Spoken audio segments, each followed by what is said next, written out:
श्री कृष्ण। हम आज की क्लास कृष्ण भगवान जी को समर्पित करते हैं। कृष्ण भगवान जी की इच्छा से क्लास हो रहा है। बहुत बहुत धन्यवाद कृष्ण भगवान, और हमारी गलतियों को माफ़ करें। तो हम आज से शुरू कर रहे हैं श्रीमद् भागवतम, भागवत पुराण, भागवत कथा जो साप्ताहिक होती है, पर हम एक एक श्लोका पढ़ेंगे और उसका अर्थ भी समझेंगे। तो इसमें 12 स्कंद है, मतलब 12 किताबें हैं। उसके अंदर 335 चैप्टर्स हैं, 335 चैप्टर्स है और 18,000 श्लोका है ना। तो हमको एक दो, जैसे कम से कम 2 अध्याय एक एक दिन में करना होगा, तभी जाके 2 साल तो लग ही जाएंगे। तो ये है, और इसमें हम कृष्ण भगवान की आराधना करते हैं। जैसे भगवत गीता में तो कृष्ण भगवान ने हमको समझाया कि क्या करना है ना। इसमें भगवत गीता में सिर्फ एक ही चैप्टर 11 था जिसमें अर्जुन ने कृष्ण भगवान की आराधना की, उनकी स्तुति की, और कुछ नहीं था, है ना। तो ये भागवतम में कृष्ण भगवान जी की आराधना होती है, स्तुति होती है, उनकी तारीफ होती है, उनकी लीलाएं हैं, बहुत कुछ है ना। तो इसलिए श्रीमद् भागवतम में जब व्यास जी सारे ग्रंथ लिख दिए थे, सारे उपनिषद लिख दिया, वेदास लिख दिया, भगवत गीता भी हो गई, तब वो बड़े निराश थे। तब नारद जी ने आके उन्हें कहा कि आप कृष्ण भगवान की लीला लिखिए, उनकी स्तुति लिखिए, उनकी आराधना करिए। तब जाके वेद व्यास जी को बड़ा सुकून मिला, क्योंकि ये ही चीज़ मिसिंग थी। सब कुछ हो गया था, बस भगवान के लिए तो कुछ लिखा ही नहीं, है ना। जैसे अगर हम आरती भी गाते हैं तो क्या करते हैं, आरती में जिस भगवान की आरती गाओ उनकी आराधना होती है, उन्होंने जो जो कार्य किए उनकी तारीफ होती है। चालीसा पढ़ लो, चालीसा में भी यही होता है, किसी की भी चालीसा पढ़ लो, कोई भी भगवान की। कुछ भी हमें सिखाया नहीं जाता है, हम भगवान की स्तुति करते हैं, उनकी तारीफ करते हैं, वो सब है ना। सिर्फ एक भगवत गीता है जिसमें मनुष्य को सिखाया गया, कृष्ण भगवान ने सिखाया। तो भगवत गीता को कहते हैं स्कूल, और भागवतम को कहते हैं कॉलेज। बोलते कि अगर आपने स्कूल पास कर ली तो अब आप कॉलेज जा सकते हो, मतलब कि वो हो गया भागवतम, है ना। पढ़ाई लिखाई कर ली, समझ लिया कैसे करना है, क्या करना है, फिर आप स्कूल कॉलेज में जाके अब कृष्ण भगवान को और समझिए, है ना, और उनके बारे में। क्योंकि उतना प्रेम आना ना, तभी तो आप भागवतम पढ़ पाएंगे। अगर कृष्ण से प्रेम ही नहीं आएगा तो फिर भागवतम कैसे पढ़ेंगे, है ना। क्योंकि वहां पे तो सिर्फ कृष्ण भगवान की तारीफ ही तारीफ है, दुनिया भर की हर कोई तारीफ कर रहा है। अलग अलग संत आत्मा, बड़े बड़े संत, नारद मुनि, ब्रह्मा जी, सब आएंगे, सब कोई तारीफ करेंगे। तो वो हमको हमको फील होना चाहिए ना, हाँ वो जो बोल रहे हो सच है, हम भी उसके साथ अपना कनेक्शन बना पाएंगे।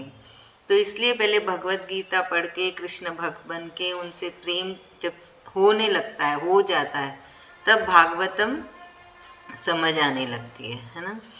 चलिए अभी हम चालू करते हैं।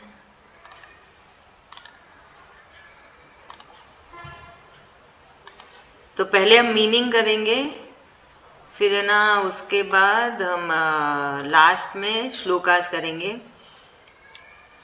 क्या हुआ, स्क्रीन बराबर आ रही है? हाँ दीदी। अच्छा, मुझे कुछ गड़बड़ लग रही है। आप लोग को बराबर दिख रही ना? हाँ दीदी।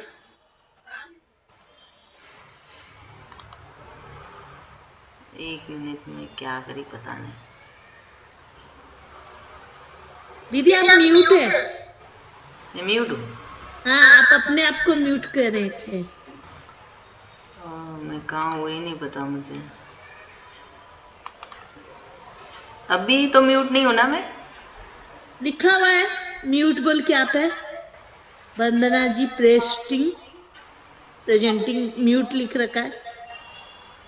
नहीं नहीं, मेरी आवाज तो आ रही है ना? हाँ म्यूट नहीं है। हाँ ठीक है फिर। स्क्रीन कहाँ गया? ओके, तो दो दो श्लोका पढ़ेंगे, दो दो श्लोका का मीनिंग पढ़ेंगे, मैं समझाऊंगी, फिर दो, है ना, तो बराबर रहेगा। जिज्ञासा भाभी आप पढ़ लीजिए पहले 2 श्लोका। ओके, जय श्री कृष्ण। श्री कृष्ण मैम। जिससे इस जगत की सृष्टि, स्थिति और प्रलय होते हैं, क्योंकि वह सभी सद्रूप पदार्थों में अनुगत हैं और असत पदार्थों से पृथक है। जड़ नहीं चेतन है, परतंत्र नहीं स्वयं प्रकाश है। जो ब्रह्मा अथवा हिरण्यगर्भ नहीं, प्रत्युत उन्हें अपने संकल्प से ही जिसने उस वेद ज्ञान का दान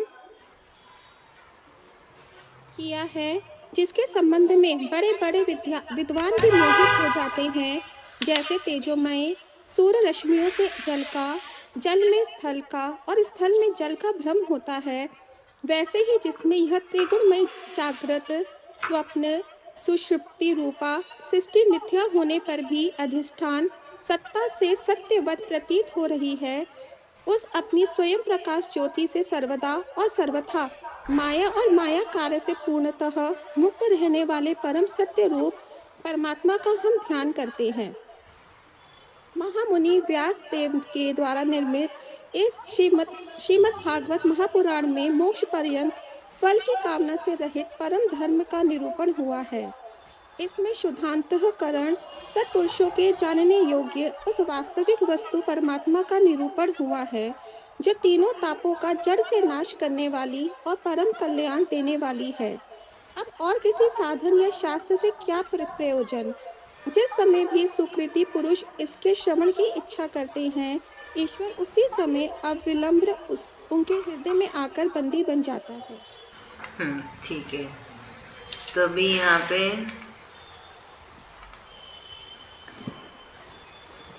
यहाँ पे भी भागवतम चालू हो रही है ना, तो इसका नाम है श्री सूत जी से सौनकादि ऋषियों का प्रश्न, है ना। सौनकादि सूत जी से प्रश्न कर रहे हैं, और यहाँ पे मंगलाचरण। तो अभी तक भागवत कथा चालू नहीं हुई है, अभी तो गुणगान हो रहा है कृष्ण भगवान जी का कि वो क्या है। कृष्ण भगवान जी ने सृष्टि बनाई, वही चला रहे हैं और वही इसको खत्म करते हैं ना। तो उनको क्या नाम दिया है? ब्रह्म विष्णु रुद्र, है ना, ब्रह्म विष्णु रुद्र। तो उन्होंने ही ये सब किया है कृष्ण भगवान ने, पर कृष्ण भगवान इसमें बंधे हुए नहीं है ना, वो उससे परे हैं। मतलब बनाया उन्होंने, हम क्या करते हैं, हमने घर बनाया, ये हमारा घर है, हम उससे जुड़ जाते हैं, है कि नहीं, उसमें हम मोहित हो लेते हैं, उसमें चाह आ जाती। पर कृष्ण भगवान का ऐसा नहीं है, उन्होंने बनाया, वो ध्यान रख रहे हैं, पर वो इससे जुड़े नहीं, इससे परे हैं। तो वही वो बोल रहे हैं कि इससे वो, है ना, अलग है, बनाया कृष्ण ने है सब कुछ, वो जड़ नहीं है। कृष्ण भगवान जी जड़ नहीं है, कृष्ण भगवान जी एक चेतना है। जड़ क्या होता है? पेड़ से जुड़ा रहता है, पेड़ को काटा, जड़ को काटा, खत्म हो गया। पर जब ये दुनिया खत्म, जैसे दुनिया में जो जीव आते वो खत्म होते, तो क्या कृष्ण भगवान खत्म होते? नहीं होते, वो तो हैं। तो वही है कि बोल रहे हैं कि जड़ नहीं है, वो चेतना है ना।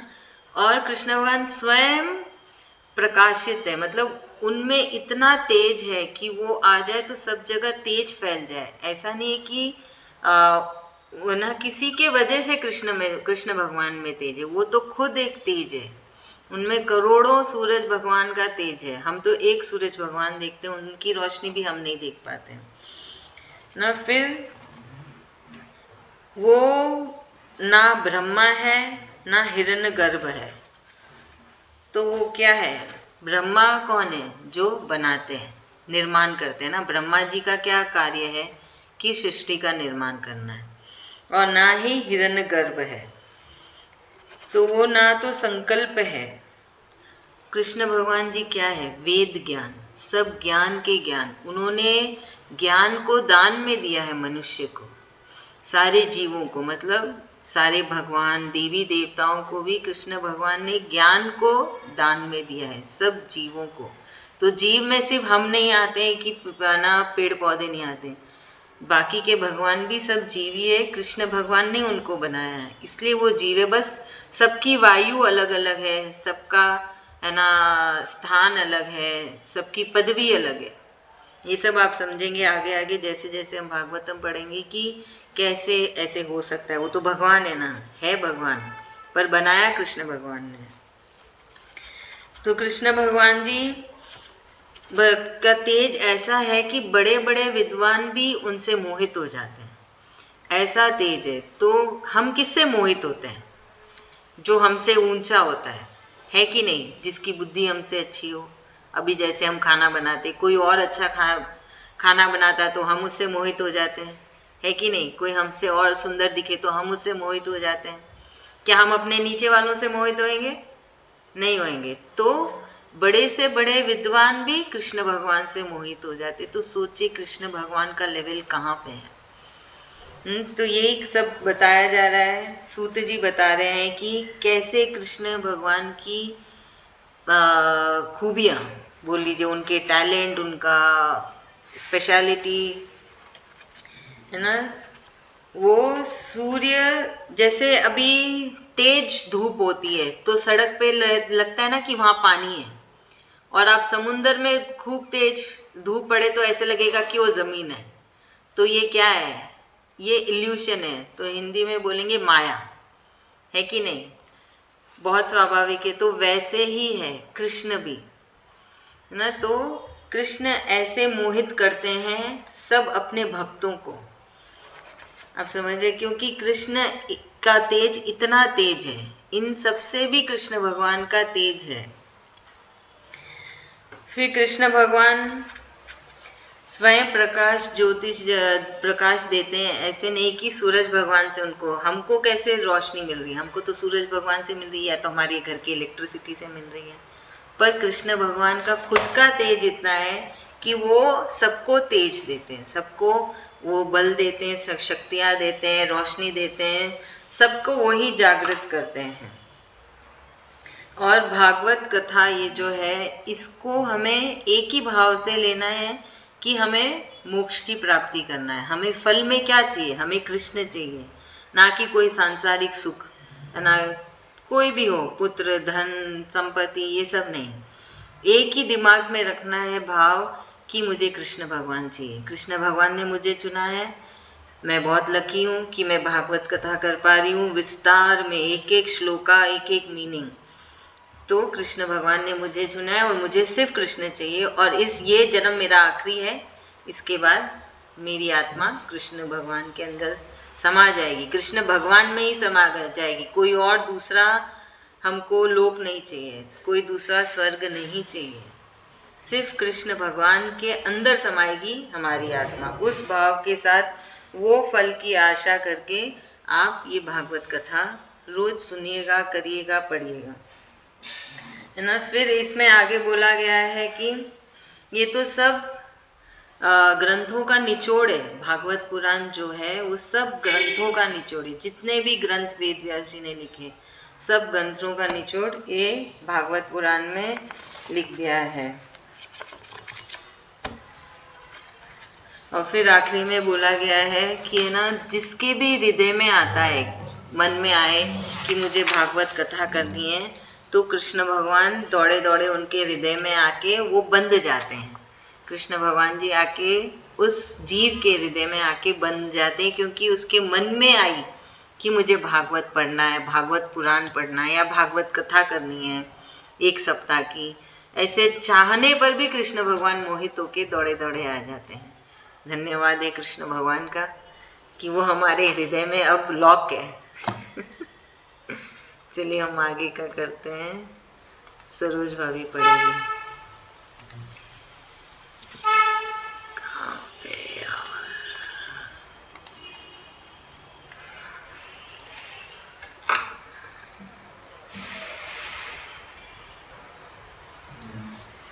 हाँ भाभी ये पढ़िएगा। आप म्यूट है।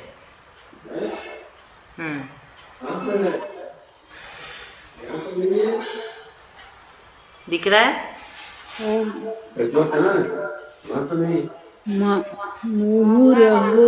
हिंदी हिंदी हिंदी मीनिंग, रस के मर्मज्ञ, हाँ, रसिका भुवि भावुक कहा ये। हाँ, रस के मर्मज भक्त जन, यह श्रीमद् भागवत वेद रूप कल्प वृक्ष का पका हुआ फल है। श्री सुखदेव रूप तोते के मुख का संबंध हो जाने से यह परमानंदमयी सुधा से परिपूर्ण हो गया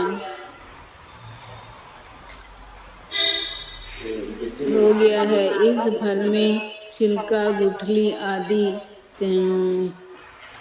त्याज्य अंश तनिक भी नहीं है। यह मूर्तिमान रस है। जब तक शरीर में चेतना रहे तब तक इस दिव्य भगवत रस का निरंतर बार बार पान करते रहो। यह पृथ्वी पर ही सुलभ है। हाँ ठीक है, तो अभी यहाँ पे खत्म हो रहा है। फिर कहाँ गया? इसके बाद से कथा प्रारंभ होती है ना। तो यहाँ पे आगे सूत जी बता रहे हैं कि ये तो एक रस है भक्त जनों के लिए, जो कृष्ण भक्त हैं उनके लिए तो ये बहुत ही परम रस है।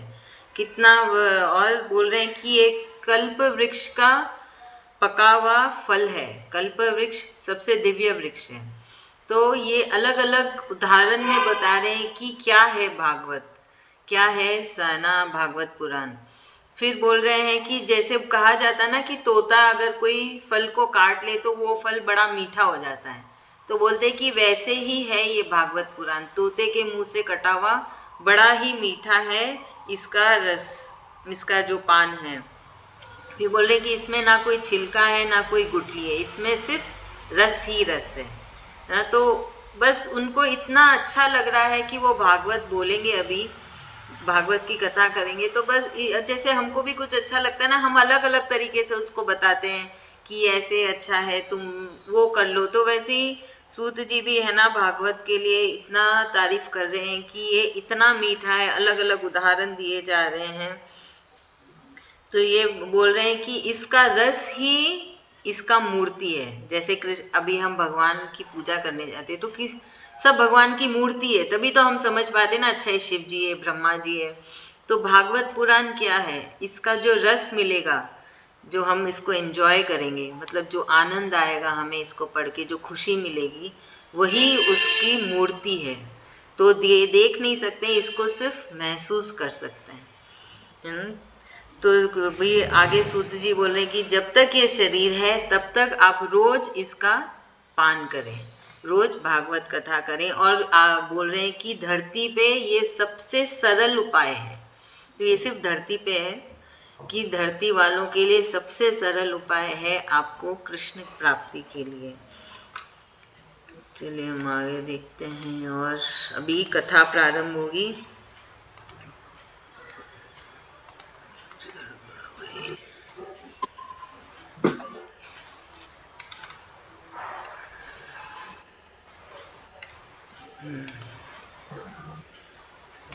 तो अभी है ना रंजीता भाभी, आप 2 श्लोका पढ़ेंगे। हाँ दीदी।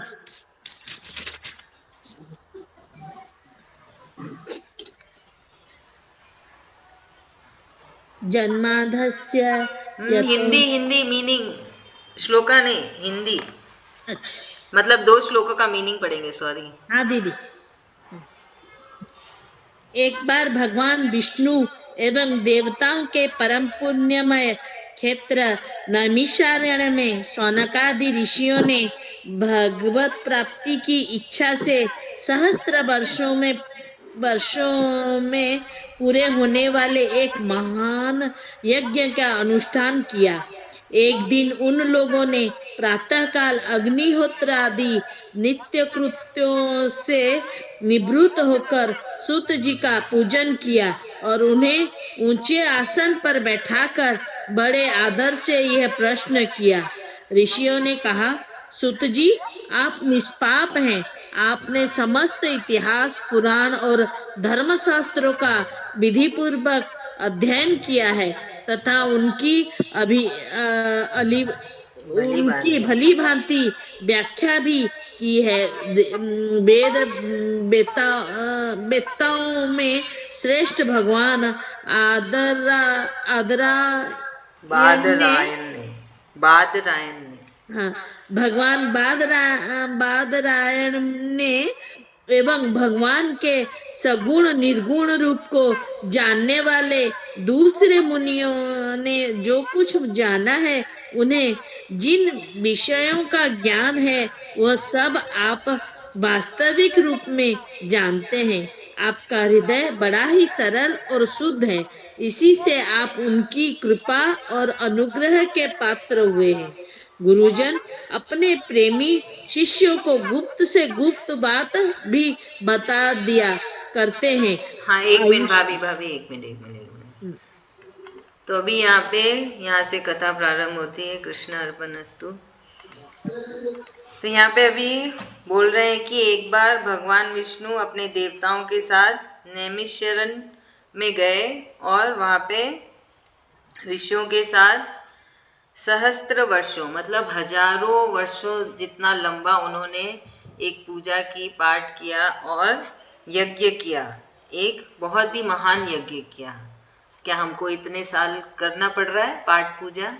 हजारों वर्षों तक हम तो उतने दिन तक जिएंगे भी नहीं, है कि नहीं? इसलिए बोलते हैं मनुष्य जन्म बहुत सही जन्म होता है आपको मोक्ष पाने का, और कलयुग तो उससे भी अच्छा है ना। कलयुग ऐसे ही बदनाम है, पर कलयुग बहुत अच्छा है। कितनी सुविधा है बोलो। हम किस किस कॉर्नर में बैठे हैं धरती के, और हम जुड़े हुए हैं, कितने आराम से कथा कर रहे हैं, है कि नहीं? आराम से जुड़ के अपने अपने घर में आराम से कर रहे हैं।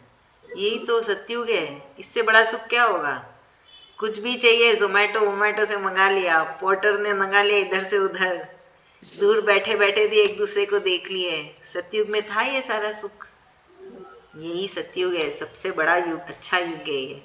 बोलो सिर्फ कृष्ण कृष्ण करके कृष्ण भगवान मिल जाएंगे? भगवान भी इतने आसानी से मिल जाएंगे सत्युग में। देखिए ना, यहीं पे भगवान विष्णु अपने भक्तों के साथ हजारों वर्ष तक बहुत बड़ा है ना पूजा की, और उसके बाद महान यज्ञ किए। किस लिए? भगवान की प्राप्ति के लिए। हम तो उतना जिएंगे भी नहीं, थोड़ी उम्र में हमें भगवान जी मिल गए, तभी तो हम भागवत कथा कर रहे हैं, है कि नहीं? इतने जन थे क्लास में थे, अभी से सिर्फ आप 3 आए हैं।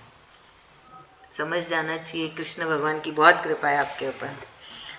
तो फिर बोलते हैं कि फिर उन लोगों ने मतलब कृष्ण विष्णु भगवान जी और उन देवताओं ने, है ना, प्रातः काल में अग्नि ज्योति करके निवृत्त किया। फिर वहाँ पे सूत जी की उन्होंने पूजा की और सूत जी को एक बड़े आसन में बिठा दिया।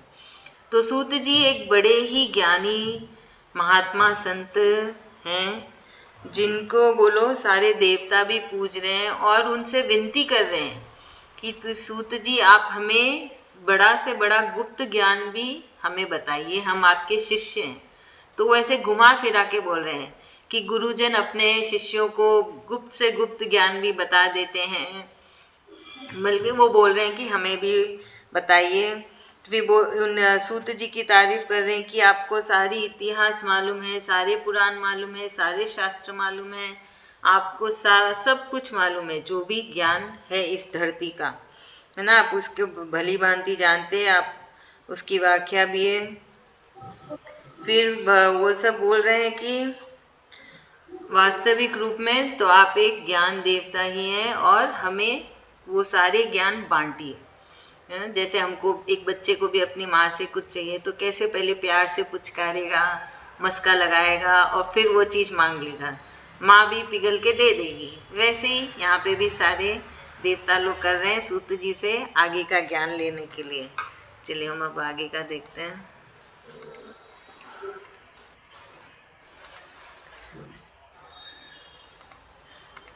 सरोज भाभी आप पढ़ लीजिएगा आगे का। हाँ। कहाँ था? आयुष्मान। हाँ, आयुष्मान। हम्म,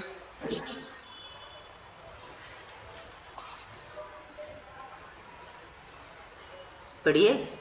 कहाँ से ये दिखाई? देखिए, कर्सर हिल रहा है ना, हम्म, यहाँ से आयुष्मान आप कृपा करके।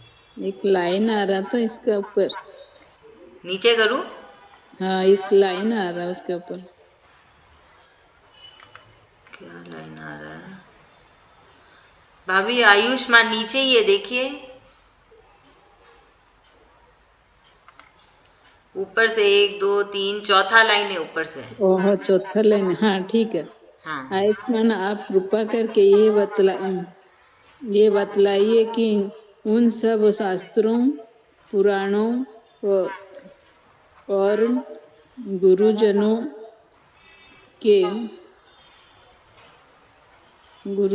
के उपदेशों में कलियुगी जीवों के परम कल्याण का सहज साधन आपने निश्चय किया है। आप संत समाज के भूषण है। इस कलयुग में प्रायः लोगों की आयु हो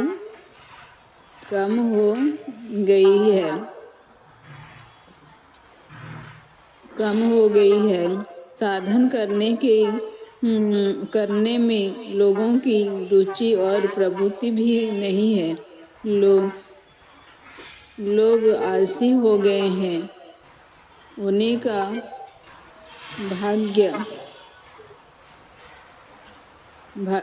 का भाग्य तो मंद है ही, समझ भी थोड़ी है।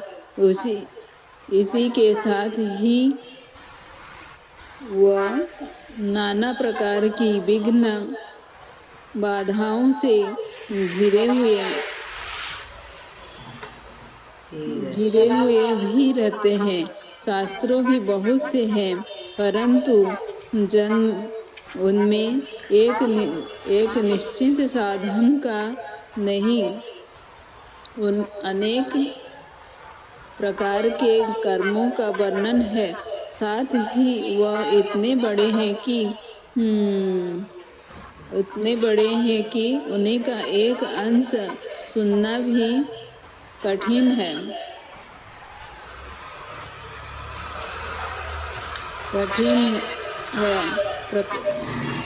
प्रकार के कर्मों का आप वर्णन। परोपकारी हो, ये ना नीचे का दूसरा ना। आप परोपकारी है।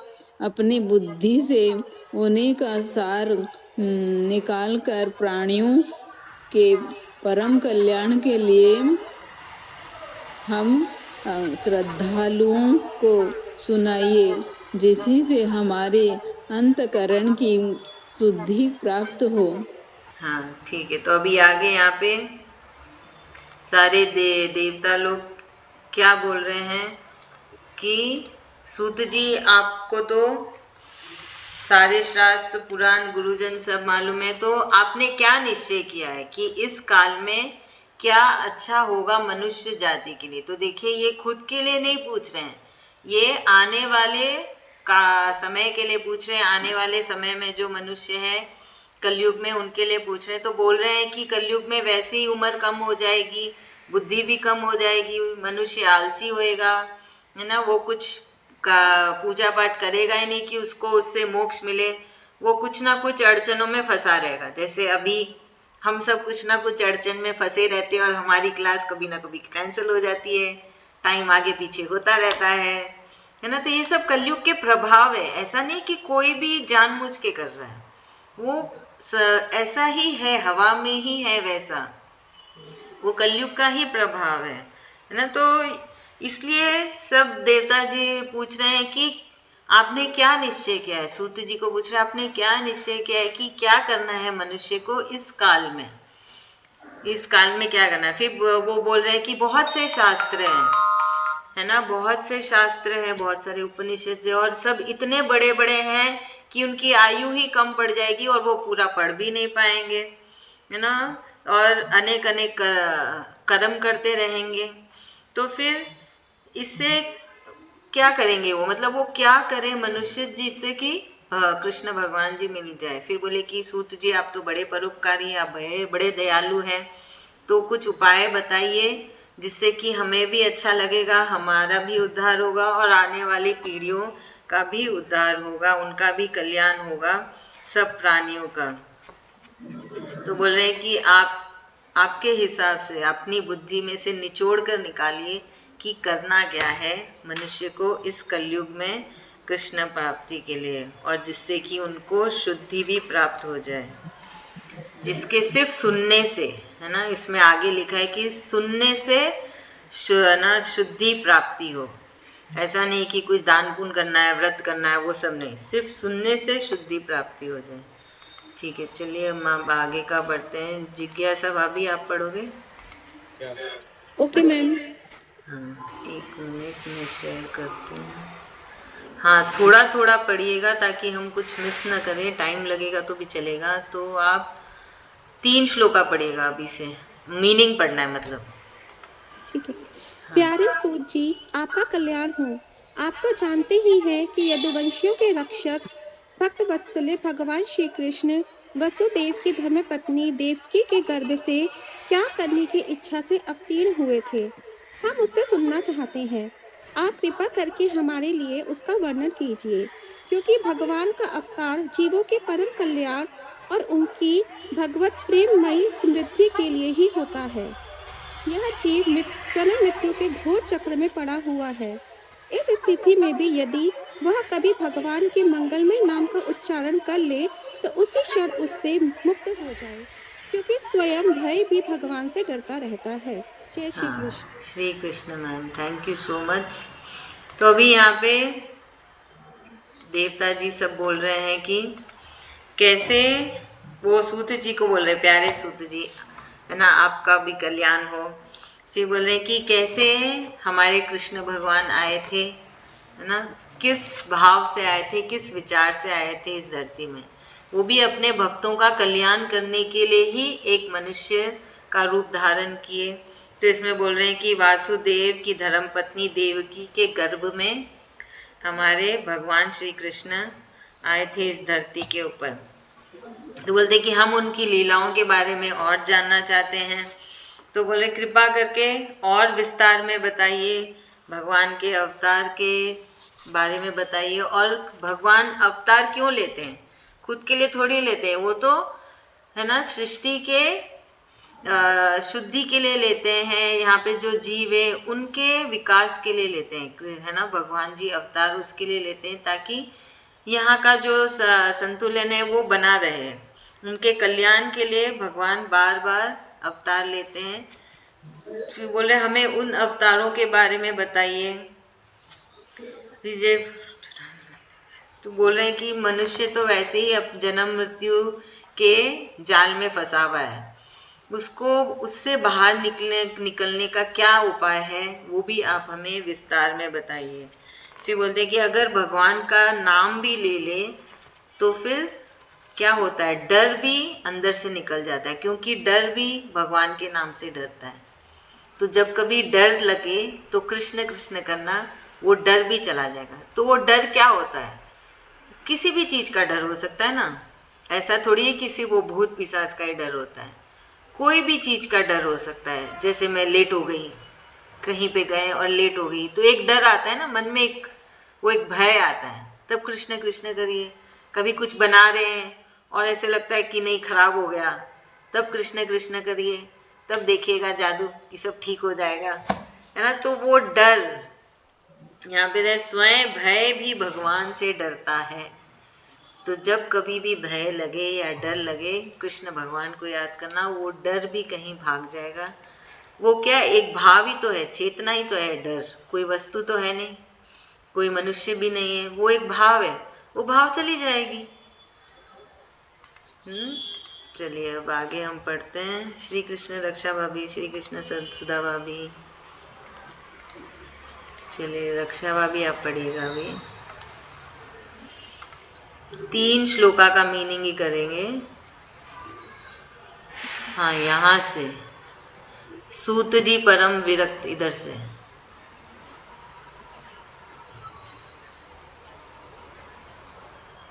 आप म्यूट है क्या? सॉरी। कोई बात नहीं। सूत जी परम विरक्त और परम शांत मुनिजन भगवान के श्री चरणों की शरण में ही रहते हैं। एवं उनके स्पर्श मात्र से संसार के जीव तुरंत पवित्र हो जाते हैं। इधर गंगा जी के जल का बहुत दिनों तक सेवन किया जाए तब कहीं पवित्रता प्राप्त होती है। ऐसे पुण्यात्मा भक्त जिनकी लीलाओं का गान करते रहते हैं वो उन भगवान का कलिमहारी पवित्र दश भला आत्मशुद्धि की इच्छा वाला ऐसा कौन मनुष्य होगा जो श्रवण न करे। वे लीला से ही अवतार धारण करते हैं। नारदादि महात्माओं ने उनके उदार कर्मों का गान किया है। हम श्रद्धालुओं के प्रति आप उनका वर्णन कीजिए। बुद्धिमान सुत जी, सर्व समर्थ प्रभु अपनी योग माया से स्वच्छंद लीला करते हैं। आप उन श्री हरि की मंगलमयी अवतार कथाओं का अब वर्णन कीजिए। हाँ, एक मिनट, हम यहीं पे एक बार ब्रेक लगाते हैं। तो यहाँ पे अभी सब सूत जी से विनती कर रहे हैं और बोल रहे हैं कि कई दिनों तक गंगा जल पिएंगे तब जाके कहीं शुद्धि होगी, है ना। कई दिनों तक, मतलब आपको गंगा जी में डुबकी लगानी है। गंगा जी का तो यही काम है ना, वो तो सबका पाप धोने के लिए धरती पे आई थी। तो बोल रहे हैं कि कई दिनों तक गंगा जी में डुबकी लगाओ, जल पियो, तब जाके कहीं पाप धुलेंगे। तो पर भगवान की लीलाएं सुनने से ही पाप धुल जाएंगे। कृष्ण भगवान की अगर आप लीला सुनोगे तो ही आपके सारे पाप और बुरे कर्म धुल जाएंगे। तो बस वही वो बोल रहे हैं कि है ना, कैसे भगवान की लीला और उनके अवतार के कहानियां ही सुन के मनुष्य को शुद्धि मिल जाएगी, कृष्ण मिल जाएंगे, मोक्ष मिल जाएगा। तो बोल रहे हैं कि हमें और बताइए। फिर बोल रहे नारद जी कैसे भगवान की लीला का गुणगान करते रहते हैं। नारद जी का क्या काम है? वो बस है ना कृष्ण भगवान की लीला को गाते रहते, भजन गाते रहते हैं, हरि शरणम बोलते रहते हैं, कृष्ण कृष्ण करते रहते हैं। नारद जी सिर्फ यही कार्य करते रहते हैं। वो ब्रह्मा जी के सबसे परम पुत्र हैं। तो फिर वो बोल रहे हैं कि सूत जी की तारीफ करके बोल रहे हैं, बुद्धिमान सूत जी, आप है ना सारे लीलाओं से आपको ज्ञान है। सूत जी को कृष्ण भगवान के सारे अवतार मालूम है, सारी लीला मालूम है। तो वो बार बार यही बोल रहे हैं कि जो हमें नहीं मालूम है, हमें आप वो सारी लीला बता दीजिए, अवतार का आप सारा विस्तार में वर्ण कर दीजिए, जिससे कि हमको भी कृष्ण भगवान जी मिल जाएंगे। तो देखिए, देवताओं को भी मोक्ष चाहिए, तो उसके लिए भी उन्हें ये सारे कार्य करने पड़ेंगे। और उनका तो बड़ा लंबा चलता है देवता, क्योंकि उनकी उम्र बड़ी बड़ी लंबी है। हमारे जैसे उनकी उम्र नहीं है, कई करोड़ों साल की उम्र होती है उनकी। एक कल्प मतलब ये चारों युग खत्म होने के बाद फिर और 4 युग आएंगे। वो जब प्रलय होगा तब वो सारे देवी देवताओं का खत्म होगा, फिर से नए देवी देवता आएंगे। पर हम तो कितनी बार जन्म ले लिए, मर जाते हैं, जन्म लेते हैं, मरते हैं, पर ये सब ऐसे ही रहते हैं। तो इनको मोक्ष के लिए इनको भी भगवान की लीलाएं सुननी पड़ती है, कृष्ण कृष्ण करना पड़ता है ना। तो फिर बोल रहे हैं कि भगवान की लीला ऐसा है कि जैसे रस पान कर रहे हो, है ना। हम जैसे अलग अलग रस पान करते हैं, मतलब अलग अलग फ्रूट का जूस पीते हैं, वेजिटेबल जूस पी लिया, आजकल ABC बहुत चल रखा है। तो वैसे ही कृष्ण भगवान की जो लीलाएं, अलग अलग लीला में इनको बड़ा रस मिलता, आनंद मिलता है, मजा आता है। जैसे हमें अलग अलग पकवान चाहिए, एक खाना खा खा के बोर हो जाते हैं ना हम भी, वैसे ही देवता लोग भी बोल रहे हैं हमको जितनी कहानियां मालूम है वो तो हो गया, पता है, अब और कुछ नया बताइए जो हमें नहीं मालूम है और सिर्फ आपको ही पता है। क्योंकि सूत जी सब देवताओं के गुरु हैं। चलिए सुधा भाभी आप पढ़ेंगे?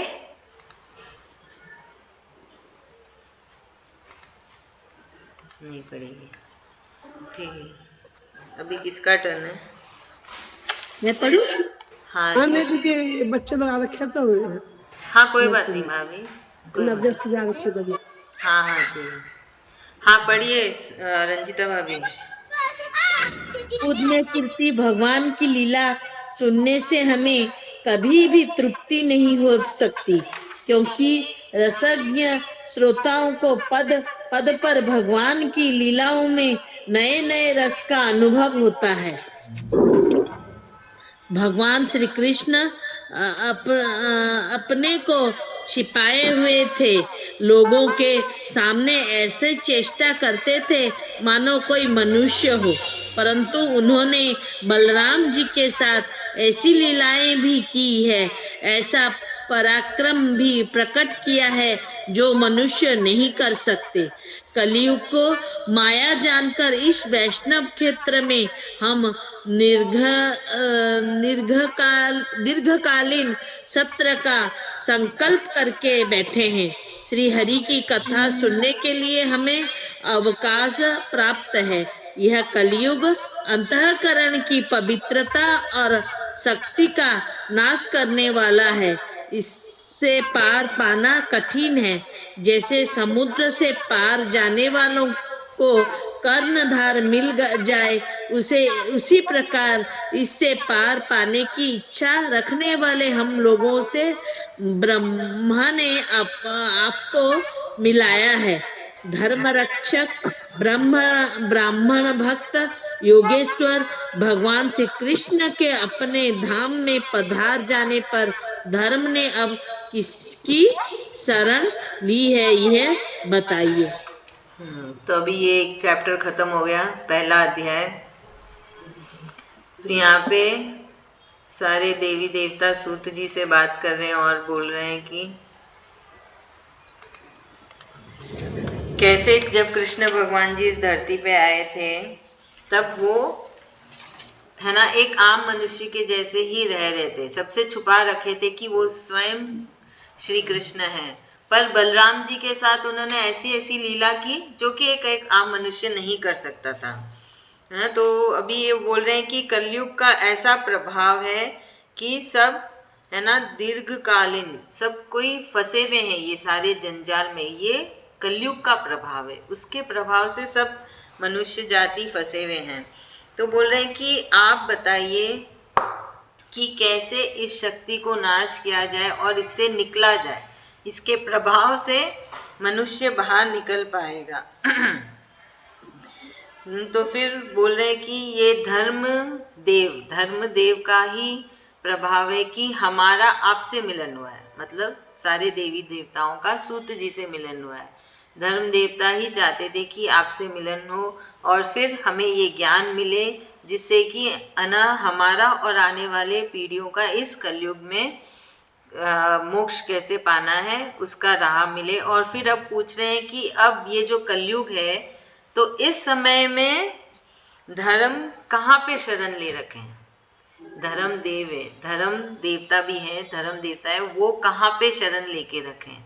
कलयुग का इतना ज्यादा प्रभाव है। जैसे भक्ति देव का तो पता चल गया, भक्ति देव ज्ञान और वैराग्य देव है ना, सारे भक्तों के हृदय में वास करते हैं। तो अब ये पूछ रहे हैं कि धर्म देवता कहाँ है, वो किधर गए हैं, कहाँ पे उन्होंने अपना स्थान चुना है, उनको कहाँ मिला है। ठीक है, अभी हम श्लोका कर लेते हैं, फिर और टाइम मिलेगा तो अगला चैप्टर करेंगे ना।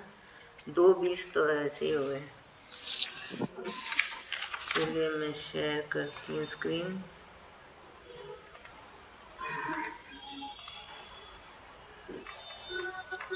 तो बहुत लंबा चलेगा।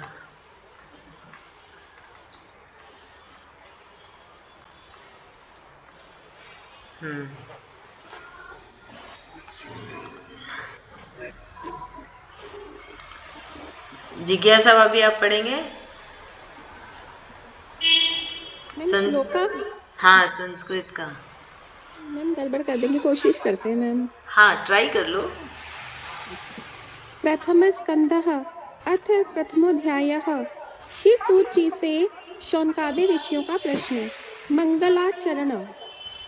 जन्मातस्य यतोऽन्वयादितिरत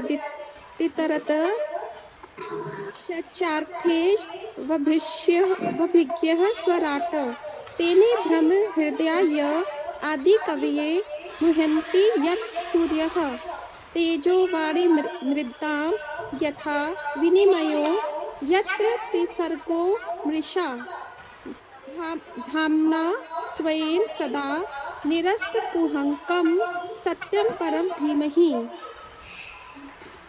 धर्मः प्रोज्झितकै तवोत्र परमो निर्मत्सराणां सत्तां वेद्यं वास्तवमत्र वस्तु शिवदं तापत्रयोन्मूलनं श्रीमद्भागवते महामुनिकृते किं वा परैरीश्वरः सद्यो हृदयवरुद्ध यतेत्र कृतिभिः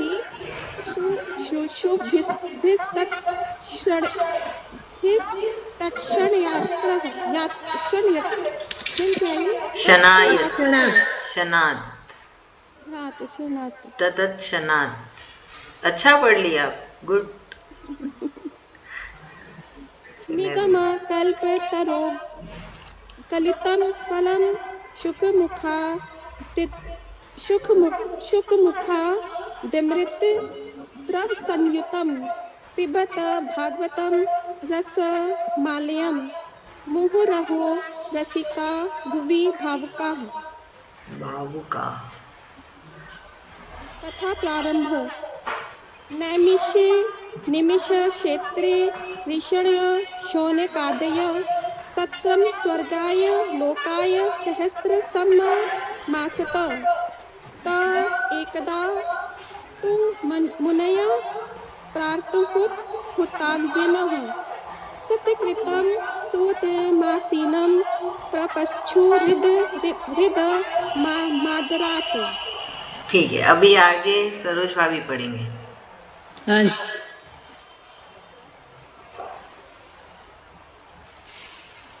त्वया खलु पुराणानि ऋष्य ऊचु। हाँ, ऋष्य ऊचु। त्वया खलु पुराणानि सीतेहासानि च नघ आख्यातानि यस्याध्येतानि धर्मशास्त्राणि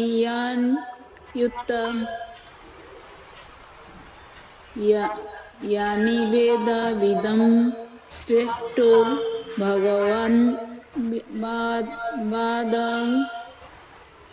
बादरायणः अन्ये च मुनयः सुत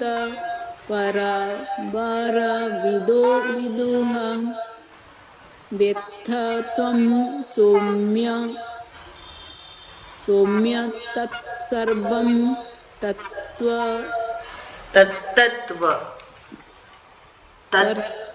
तीन था ये, एक पूरा था, दो आधा था। तत्तत्व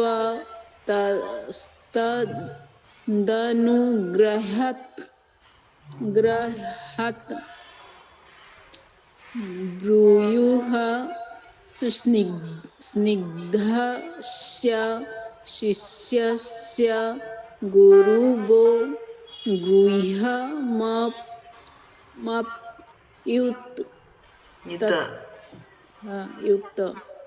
तत्र डबल जो है ना, तत्र पहले एक न है, आधा न है। तत्रांजसा तत्रांजसा युष्मान् भवता यदि निश्चितं पुंसामेकान्तः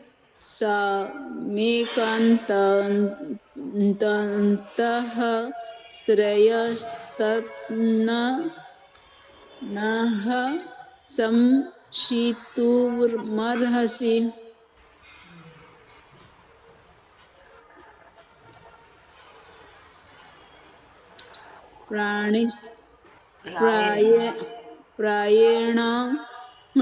प्रायेण वायुसः सभ्य कलावस्मिन् युगे जनाः मन्दाः समुदमतयो मन्दभाग्या भयपपद्धुततः युपद्रुतः। ह और य साथ में ही और ऊ की मात्रा तो यू पद्रुतः।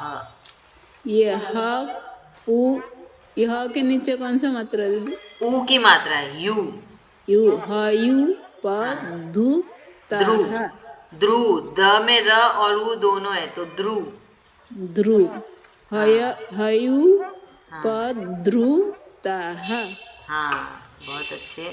अभी रंजीता भाभी अगला 5 श्लोका पढ़ेंगे। हाँ दीदी। भूरिणी भूरि कर्माणि श्रोतव्यानि विभागसः अतः साधोत्र यत्सारं समुद्धृत्य मनीषया ब्रूहीणः श्रद्धानानं येनात्मा संप्रसीदति सूतजानसे भद्रं ते भगवान् सात्वतां प्रतिः देवक्यं वसुदेवस्य जातो यस्य चिकीर्षया तन्नः शुश्रूषमाणाना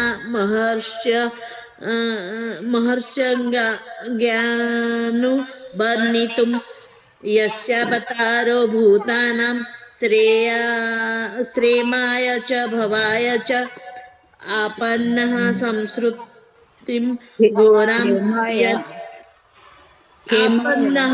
आपन्नः संसृतिं घोरां यन्नाम विवशो गृह्णान् ततः सद्यो विमुच्येत यद्धि स्वयं भयं यत्पादसम्मिश्रयाः सूतमुनयः प्रशमायनः यद्धः पुनन्त्युपसृष्टः स्वर्धुन्यापो नुसेवया। हाँ एक मिनट अभी रक्षा भाभी आप पढ़िए अगला 5 16 से पढ़ेंगे अब। को वा भगवत तस्य पुण्यो श्लोके तस्य भगवतस्तस्य पुण्यश्लोके गय कर्मणः शुद्धि कामो न शृणुयाद्यशः कलिमलापहं तस्य कर्माण्युदारीणि परिगीतानि सुरभिः गृहीणः श्रद्धानां लीलया ददतः कलाः अथाख्याहि हरे धीमन्नवतारकथाः शुभाः लीला विदतः स्वैरमीश्वरस्यात् ममायया वयं तु न वितृप्ययम उत्तमश्लोक विक्रमे यच्छृण्वातां रसज्ञानां स्वादु पदे पदे।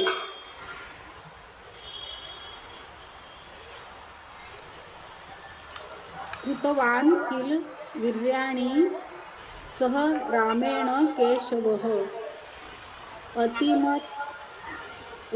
अतिमत्यानि भगवान् गुडः कपट मानुषः। हाँ ठीक है। आभा भाभी आप है क्या? हाँ दीदी। हाँ पढ़िएगा ना 21 से श्लोका पढ़िए। हाँ कलिमागतमाज्ञाय श्रेयेऽस्मिन् वैष्णवे वयम् आसीना दीर्घसत्रेण कथायां शक्षणा हरेः त्वन्नः सन्दर्शितो धात्रा दुस्तरं निस्थितिषणां तीर्थतां कलिं सत्त्वहरं पुंसा कर्णधार इवार्णवम् ब्रूहि योगेश्वर्ये कृष्णे ब्रह्मणे धर्मवमर्न धर्मवर्मणि स्वां काष्ठामधुनोपेते धर्मः कं शरणं गतः इति मद्भागवते महापुराणे पारमहंस्यासहितायां प्रथमस्कन्धे नैमिषीयोपाख्याने प्रथमोऽध्यायः। थैंक यू, बहुत अच्छे। कहाँ गया मैं?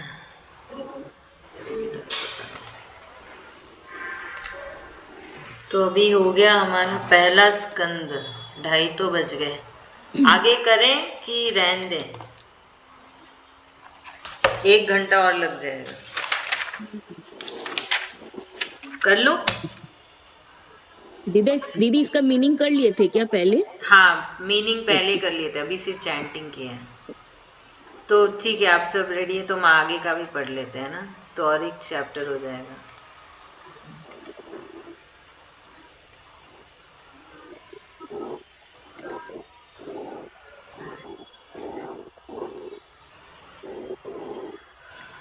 हाँ, तो अभी जिज्ञासा भाभी आपका नहीं तो अब आभा भाभी आप सिर्फ ये टाइटल पढ़ के फिर हिंदी का मीनिंग पढ़ेंगे, है ना? ये चैप्टर का टाइटल पढ़ लीजिए। ओके। अथ द्वितीयोऽध्यायः भगवत कथा भगवत भक्ति का महात्म्य। व्यास नहीं, श्लोका श्री नहीं, व्यास सिर्फ मीनिंग। हाँ, श्री व्यास जी कहते हैं, सौनकादि ब्रह्मवादी ऋषियों के ये प्रश्न सुनकर रोमहर्षण के पुत्र उग्रश्रवा को बड़ा ही आनंद हुआ। उन्होंने ऋषियों के इस मंगलमय प्रश्न का अभिनंदन करके कहना आरंभ किया। सूत जी ने कहा, जिस समय श्री सुखदेव जी का यज्ञोपवीत संस्कार भी नहीं हुआ था, सुतराम लौकिक वैदिक कर्मों के अनुष्ठान अवसर भी नहीं आया था। उन्हें अकेले ही संन्यास लेने के उद्देश्य से जाते देखकर उनके पिता व्यास जी विरह से कतार होकर पुकारने लगे, बेटा बेटा। उस समय तन्मय होने के कारण श्री सुखदेव जी की ओर से वृक्षों ने उत्तर दिया, ऐसे सबके हृदय में विराजमान श्री सुखदेव मुनि को मैं नमस्कार करता हूँ। हाँ, तो यहाँ पे हम एक बार अभी इधर तक ही करेंगे। तो ये चैप्टर 2 स्टार्ट होता है। तो यहाँ पे सूत जी को बड़ा अच्छा लग रहा है, सब देवताओं का, ऋषियों का ये प्रश्न सुन के उनको बड़ा हर्ष महसूस हो रहा है, बड़ा ना बहुत खुशी हो रही है ना? जैसे हम बाहर कहीं घूम के आते तो हमको कितना अच्छा लगता है, वैसे सूत जी को बड़ा अच्छा लग रहा है कि ऋषियों ने इतना मंगलमय प्रश्न पूछा है ना, जिससे कि सबका मंगल होगा, जो सुनेंगे उन सबका मंगल होगा। फिर सूत जी आगे कहते हैं कि कैसे सुखदेव जी व्यास जी के बेटे थे, तो बड़ी ही कच्ची उम्र में जो था यज्ञोपवीत संस्कार, मतलब जो ब्राह्मण लोग डोरी पहनते ना, वो रस्म भी नहीं हुई थी उससे। तो उसी से हम समझ सकते हैं कि कितनी कम उम्र में ही सुखदेव जी, है ना, वनवास को चले गए थे परिवार को त्याग के, क्योंकि वो इतने बड़े संत थे कि उनके अंदर से ही आया कि अब, है ना, पूरा भगवान पे ही ध्यान लगाना है, भगवान का ही स्मरण करना है। और वो बस बिना बोले ही चल दिए।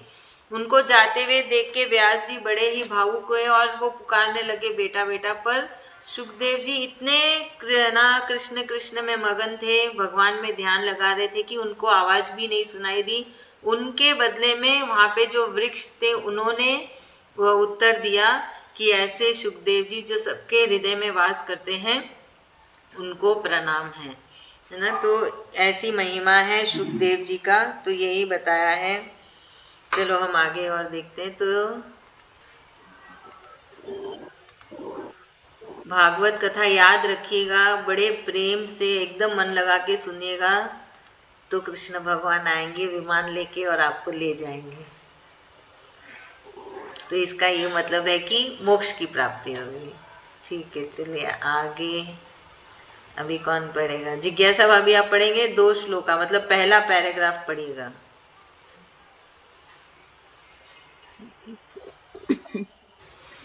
यह श्रीमद् भागवत अत्यंत गोपनीय रहस्यात्मक पुराण है। यह भगवत स्वरूप का अनुभव कराने वाला और समस्त वेदों का सार है। संसार में फंसे हुए जो लोग इस घोर अज्ञान नांधकार से पार जानना चाहते हैं, उनके लिए आध्यात्मिक तत्वों को प्रकाशित कराने वाला यह एक अद्वितीय दीपक है। वास्तव में उन्हीं पर करुणा करके बड़े बड़े मुनियों के आचार्य श्री सुखदेव जी ने इसका वर्णन किया है। मैं उनकी शरण ग्रहण करता हूँ। मनुष्यों में सर्वश्रेष्ठ भगवान के अवतार नर नारायण ऋषियों को, सरस्वती देवी को और श्री व्यास देव जी को नमस्कार करके तब संसार और अंतःकरण के समस्त विकारों पर विजय प्राप्त कराने वाले इस श्रीमद् भागवत महापुराण का पाठ करना चाहिए। जय श्री कृष्ण। श्री कृष्ण। तो यहाँ पे अभी है ना बोल रहे हैं सूत जी कि कैसे भागवत पुराण भी बहुत ही रहस्यमय है, मतलब बहुत सीक्रेट है, छुपा हुआ ज्ञान है ना। और ये एक मतलब एक मेज के जैसे है ना, जिसको आप ढूंढ रहे हो, तो वो कब मिलेगा? जब आपने बहुत सारे पुण्य इकट्ठे करेंगे, तब जाके एक मनुष्य को श्रीमद् भागवत कथा का फल पढ़ने का अवसर मिलेगा, जानने का, समझने का, सुनने का। तो फिर से बोल रहे हैं कि ये जो भागवत स्वरूप है ये समस्त वेदों का सार है, सबका सार है। सब वेदों को इकट्ठा कर लो और वो एक तरफ है और श्रीमद् भागवतम एक तरफ है। तो जो ये संसार में फंसे हुए जीव है, जिनको इससे बाहर निकलना है, तो श्रीमद् भागवतम एक रास्ता है, जिसको पढ़ने से, सुनने से इस संसार से बाहर निकल सकते, सारे पापों का नाश हो जाएगा, सारे बुरे कर्मों का नाश हो जाएगा और कृष्ण भगवान जी की प्राप्ति हो जाएगी। तो ये कहें कि ये एक दीपक है। दीपक क्या करता है? मतलब एक लाइट। अभी आजकल तो हम दीपक जलाते नहीं, सिर्फ भगवान के सामने जलाते हैं। तो पहले तो दीपक जला के ही अंधेरे में काम किया जाता था। तो एक लाइट का क्या काम है? उसको लाइट को ऑन करोगे तो सब जगह रोशनी हो जाएगी और आपको पता चल जाएगा क्या है सब जगह। वैसे ही ये श्रीमद् भागवतम है, इसको पढ़ने से आपको ज्ञान मिल जाएगा, आपके सारे पापों का नष्ट हो जाएगा और आपको भागवत प्राप्ति हो जाएगी, कृष्ण भगवान जी की प्राप्ति हो जाएगी, है ना। फिर वो बोल रहे हैं कि मैं ऐसे सुखदेव जी को प्रणाम करता हूँ, जो कि व्यास जी के बेटे हैं। और बोल रहे हैं कि मैं नर नारायण ऋषियों को प्रणाम करता हूँ, सरस्वती देवी को प्रणाम करते हैं और व्यास जी को, क्योंकि व्यास जी ने ही भागवत पुराण पढ़ी है। उन सबको नमस्कार करके, है ना, क्योंकि वो अभी भागवत कथा करने वाले हैं, तो वो सबको नमस्कार कर रहे हैं, मतलब प्रणाम करके ये जो संसार के समस्त विकारों पे विजय करने वाला, मतलब संसार के सारे कष्ट, दुख, नेगेटिविटी के ऊपर विजय करने वाला ये भागवत पुराण है, जिसका अभी पाठ चालू करने वाले हैं ना। तो अभी तक ये था। चलिए अभी इसके आगे का पढ़ते हैं। सरोज भाभी 3-3 करके पढ़ेगा। 3 मीनिंग, मतलब या तो हाँ ठीक है 5 हाँ 5 से पढ़ूं। हाँ यहाँ से ऋषियों, हाँ, ऋषियों अपने संपूर्ण विश्व के कल्याण के लिए यह बहुत सुंदर प्रश्न किया है, क्योंकि यह प्रश्न श्री कृष्ण के संबंधों में है और इसी में भली भांति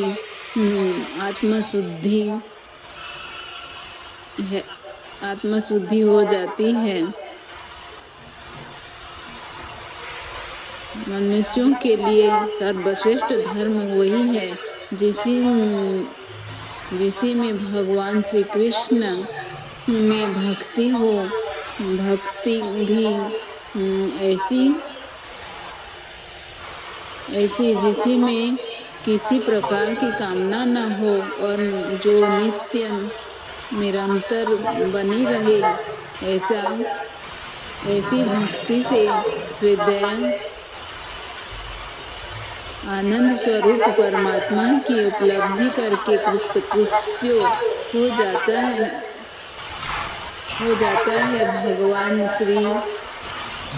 भगवान श्री कृष्ण में भक्ति होते हैं, अनन्य प्रेम से उनमें चित्त जोड़ते हैं ही निष्काम ज्ञान और वैराग्य का आविर्भाव हो जाता है।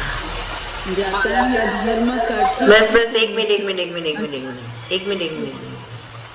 तो अभी यहाँ पे सूत जी बोल रहे हैं ऋषियों, है ना, वो बोल रहे हैं सब ऋषियों को कि आपका जो ये प्रश्न है वो जनहित के कल्याण के लिए है।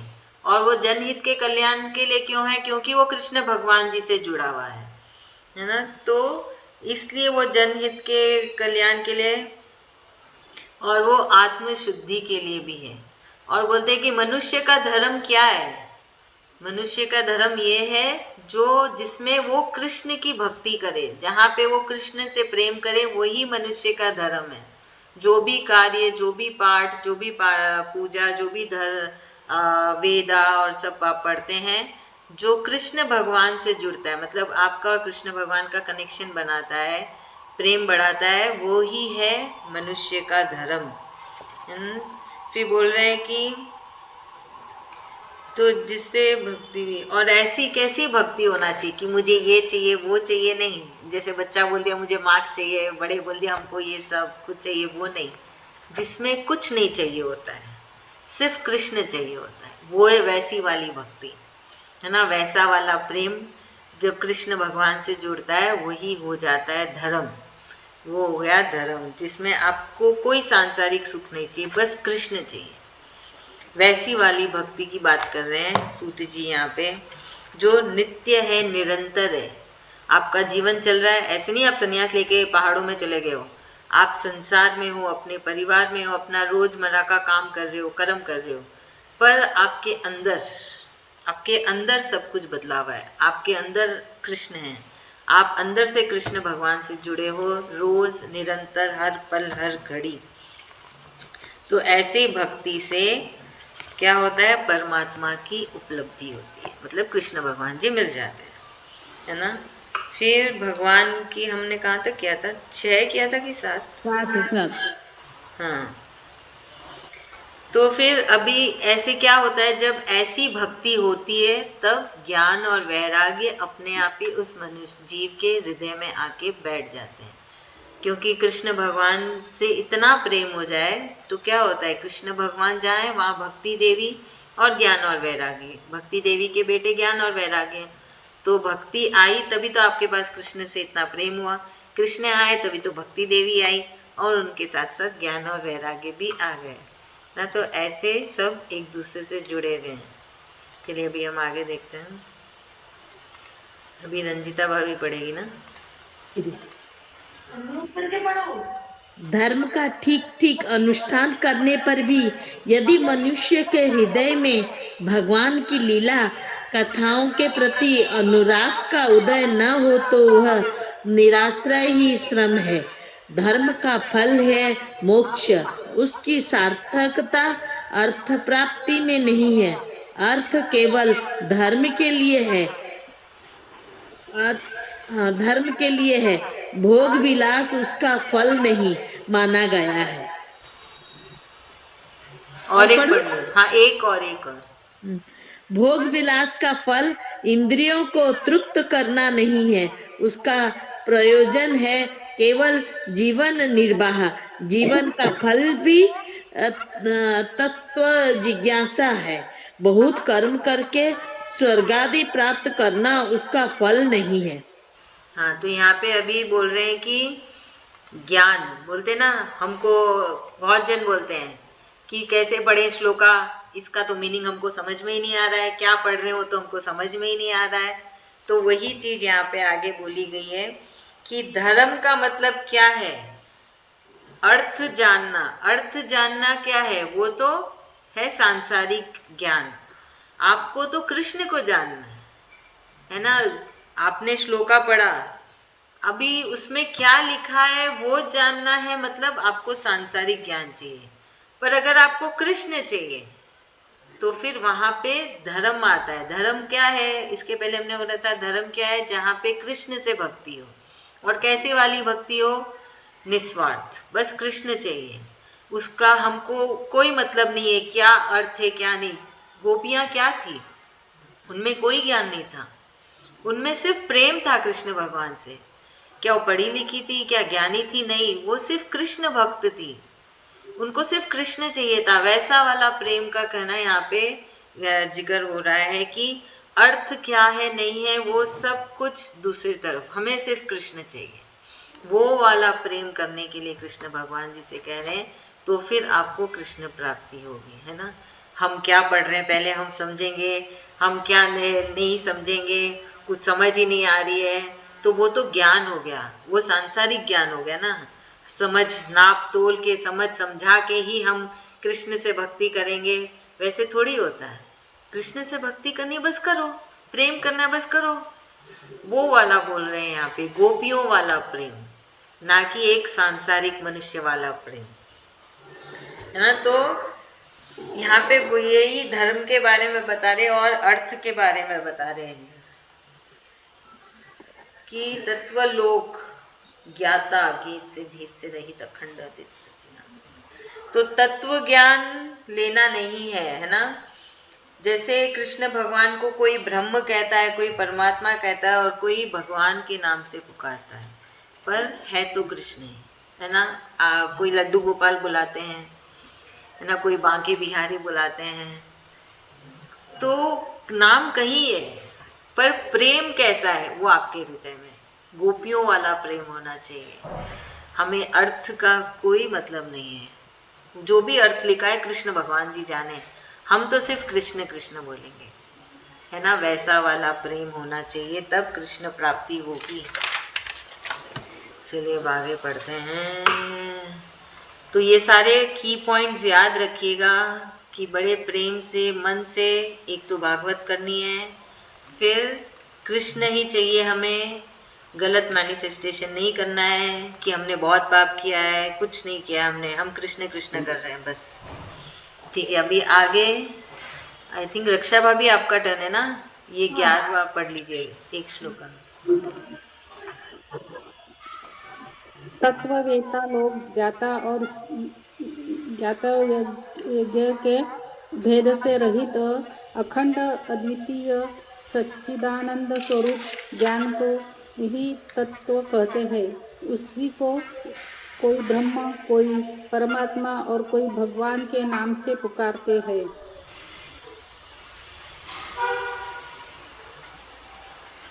श्रद्धालु मुनिजन भागवत श्रवण से प्राप्त ज्ञान वैराग्य युक्त भक्ति से अपने हृदय में उस परम तत्वरूप परमात्मा का अनुभव करते हैं। शौनकादि ऋषियों यही कारण है कि अपने अपने वर्ण तथा आश्रम के अनुसार मनुष्य जो धर्म का अनुष्ठान करते हैं उनकी पूर्ण सिद्धि इसमें है कि भगवान प्रसन्न हो। इसलिए एकाग्र मन से भक्त वत्सल भगवान का ही नित्य निरंतर श्रवण कीर्तन ध्यान और आराधन करना चाहिए। कर्मों की गांठ बड़ी कड़ी है।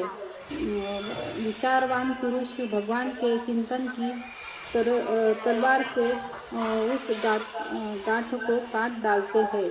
तब भला ऐसा कौन मनुष्य होगा जो भगवान की लीला कथा में प्रेम ना करे। हाँ, एक मिनट। तो अभी यहाँ पे बता रहे हैं कि कैसे कृष्ण भक्त हमेशा कृष्ण भगवान जी की लीला में जुड़े हुए रहते हैं, है ना। तो वो वैराग्य लेते हैं किससे, वो क्या बोलते हैं कि भगवत श्रवण से, मतलब भगवान के नाम से, है ना। क्या होता है, आपका वैराग्य हो जाता है। वैराग्य किससे होता है? इधर उधर की ताका झांकी से, उधर उधर की बातों से, कौन क्या कर रहा है उसकी चिंता करने से, उसको जज करना, उसने ऐसे नहीं किया उसको वैसे करना चाहिए, वैसे, वो सबसे वैराग्य हो जाता है। और आपको ज्ञान मिलता है और भक्ति मिलती है, जहाँ पे आप सिर्फ कृष्ण कृष्ण करते हैं और अपने में मस्त रहते हैं। हमने भगवत गीता में पढ़ी थी, याद हो तो, है ना। तो फिर उससे क्या होता है, आप परमात्मा को अपने अंदर अनुभव करते हैं। तब तो अंदर की आवाज सुनाई देती ना कानों को, कि अंदर जो कृष्ण भगवान बैठे हैं वो क्या बोल रहे हैं। जब आप बाहर की चीजों से अपना कान दूर कर देंगे, तब आपके कानों में कृष्ण की आवाज जाएगी।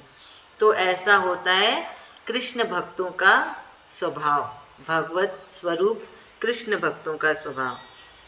फिर आगे बोल रहे हैं कि जैसे हर कोई अलग अलग, तब तो आश्रम ही हुआ करते थे, अब आश्रम नहीं घर है, अलग अलग धर्म में पैदा हुए हैं, अलग अलग घरों में पैदा हुए हैं, अलग अलग, जैसे अभी कोई बंगाली हुआ, अभी के हिसाब से हम ले तो कोई मारवाड़ी है, कोई बंगाली है, पर सबका क्या है, वो उस हिसाब से कृष्ण भगवान से जुड़े हैं। ऐसे थोड़ी कि सिर्फ मारवाड़ी लोग ही होते हैं, हर कोई अपने हिसाब से, अपने है ना स्थान के हिसाब से, अपने धर्म के हिसाब से कृष्ण भगवान से जुड़ते हैं, उनकी भक्ति के हिसाब से वो जुड़ते हैं, और वो निरंतर बार बार कीर्तन करते हैं, कृष्ण कृष्ण करते हैं, जाप करते हैं, ध्यान लगाते हैं, कृष्ण भगवान जी की आराधना करते हैं। क्योंकि ये जो कर्म की जो गांठ है ना, जो हम कर्म बंधन में बंधे हुए हैं, वो गांठ बड़ी ही मजबूत है। इसको तोड़ने का एक ही एक उपाय है कृष्ण, इससे बाहर निकलने का, इसको रिलीज करने का, इस गांठ को, कर्मों को अगर रिलीज करना है तो कृष्ण कृष्ण करिए। और हमेशा एक ही बात याद रखना, हमको कोई नए कर्म नहीं बांधने हैं, ना अच्छे ना बुरे, सारे कर्म इसी वक्त हर पल हमारे सारे कर्म चुक जाए, जो अच्छे हो या बुरे हो। नए कर्म नहीं बांधना है, अच्छे कर्म भी बांधोगे तो वापस धरती पे आना पड़ेगा। क्यों आना है? नहीं आना है ना। एक ही भाव रखना, कोई नए कर्म नहीं बंध रहे कृष्ण भगवान, आप सारे कर्म यहीं पे चुका दीजिए, अच्छे बुरे जो भी हैं, बस हमें आप चाहिए ना, वही भाव हमेशा रखना। कुछ अच्छा काम करो तो ये मत सोचना कि मैं अच्छा काम कर रही हूँ, मेरे को अच्छे कर्म मिलेंगे, नहीं चाहिए। आपने बोला, हमने कर दिया, आपका हुक्म था, मैंने ये काम किया, अब कोई नए कर्म ना बंधे। तो बार बार ये चीज़ों को बोलने से आपका मैनिफेस्टेशन होगा और आपका ये जन्म आखिरी जन्म होगा। आप समझ रहे हैं? तो इसलिए ज्ञान मिल रहा है, आप समझिए और इन सारी चीज़ों को हमेशा याद रखिए। तो फिर यही बोल रहे हैं कि ये जो कर्मों की गांठ है बड़ी मुश्किल से टूटती है, तलवार से भी ना कटे, ये ऐसी गांठ है, ये गांठ सिर्फ कृष्ण के नाम से ही कटती है ना। तो फिर आगे बोल रहे हैं कि भला ऐसा कौन सा मनुष्य होगा जो इस गांठ को ना काटना चाहे, और ये गांठ कटेगी कृष्ण भगवान की लीलाओं को सुनने से, उनका नाम लेने से, उनका जाप करने से। चलिए आगे।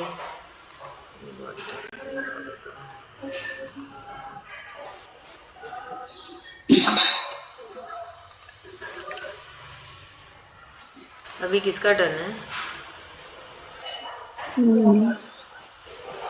आभा भाभी का टर्न है आई थिंक। शौनकादि ऋषियों पवित्र तीर्थों का सेवन करने से महत सेवा, तदंतर श्रवण की इच्छा, फिर श्रद्धा, तत्पश्चात भगवत कथा में रुचि होती है। भगवान श्री कृष्ण के यश का श्रवण और कीर्तन दोनों पवित्र करने वाले हैं। वे अपनी कथा सुनने वालों के हृदय में आकर स्थित हो जाते हैं और उनकी अशुभ वासनाओं को नष्ट कर देते हैं, क्योंकि वे संतों के नित्य सुहृद हैं। जब श्रीमद् भगवत अथवा भगवत भक्तों के निरंतर सेवन से अशुभ वासनाएं नष्ट हो जाती हैं, तब पवित्र कीर्ति भगवान श्री कृष्ण के प्रति स्थायी प्रेम की प्राप्ति होती है। तब रजोगुण और तमोगुण के भाव, काम और लोभादि शांत हो जाते हैं और चित्त इनसे रहित होकर सत्व गुण में स्थित एवं निर्मल हो जाता है। इस प्रकार भगवान की प्रेममयी भक्तों से जब संसार की समस्त आसक्तियां मिट जाती हैं, हृदय आनंद से भर जाता है, तब भगवान के तत्व का अनुभव अपने आप हो जाता है। हृदय में आत्म स्वरूप भगवान का साक्षात्कार होते हैं। हृदय की ग्रंथि टूट जाती है, सारे संदेह मिट जाते हैं और कर्म बंधन क्षीण हो जाता है। इसी से बुद्धिमान लोग नित्य निरंतर बड़े आनंद से भगवान श्री कृष्ण के प्रति प्रेम भक्ति करते हैं, जिससे आत्म प्रसाद की प्राप्ति होती है। जय श्री कृष्ण। श्री कृष्ण। क्या होगा? तो अभी यहाँ पे आगे बता रहे हैं कि कैसे है ना, तीर्थ से क्या होता है। पवित्र तीर्थ सेवन करने से महत सेवा, फिर श्रवण की इच्छा, तीर्थ स्नान करने से आपके अंदर भक्ति जागती है। फिर उससे भक्ति जागने से क्या होता है, आपको फिर और भगवान का नाम लेने का, श्रवण करने का और इच्छा होता है। फिर आपके अंदर और श्रद्धा जागती है कृष्ण भगवान के प्रति, और फिर उसके बाद आप कथाओं में जुड़ते हैं ना। तो ये सब एक साइकिल है, ऐसे थोड़ी है कि तुरंत कृष्ण में इतना प्रेम आ गया। ये मतलब आपने पुण्य इकट्ठा किए, फिर जाके आपको भागवत पुराण पढ़ने का ये मौका मिला। यही बता रहे हैं कि कैसे एक एक स्टेप करके है ना हमारे अंदर वो प्रेम जागता है, कृष्ण के प्रति भक्ति जागती है। और जो भी कृष्ण भगवान की भक्ति करते हैं या उनका नाम लेते, उनका जाप लेते, तो क्या होता है, उनके अंदर से सारे तमोगुण और रजोगुण खत्म हो जाते हैं और वो सात्विक हो जाते हैं। और सात्विक होने से कृष्ण के प्रति और भक्ति बढ़ती है और पवित्र हो जाता है वो शरीर, और वो आत्मा पवित्र हो जाती है। किससे पवित्र होती है?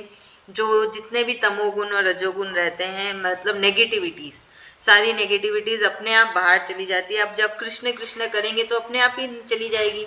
आप तब किसी की निंदा नहीं करेंगे, किसी से आपको ईर्ष्या नहीं होगी, है ना। आपको किसी से कोई मतलब ही नहीं होगा, क्योंकि आप भले और कृष्ण भले, आप दोनों अपने में मस्त हैं। तो वैसे वाले भाव और विचार अपने आप उस मनुष्य के अंदर आने लगते हैं। अरे दीदी, वो बॉटल साफ किया गया?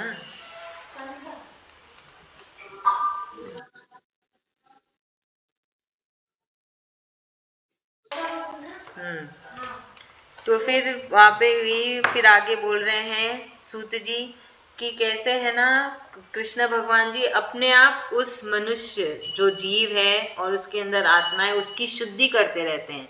जितना जितना आप कृष्ण कृष्ण बोलेंगे, जितना कृष्ण भगवान जी की लीलाएं सुनेंगे, कुछ भी कृष्ण से जुड़ी कुछ भी चीज कर लीजिए आप, जितना करेंगे कृष्ण भगवान जी उस शरीर की उतनी ही शुद्धि करते हैं, उसकी साफ सफाई कृष्ण भगवान स्टार्ट कर देते हैं। हम दिवाली में साफ सफाई करते हैं, पर कृष्ण भगवान उस शरीर की अपने आप साफ सफाई करते रहते हैं। जितना जितना वो कृष्ण कृष्ण करते हैं, कृष्ण की कथाएं सुनते हैं या रास लीला सुनते हैं या कीर्तन करते हैं, कुछ भी कर लीजिए, या गीता के श्लोकास पढ़ते हैं, उनके हृदय में कृष्ण भगवान जी जाके वास कर लेते हैं।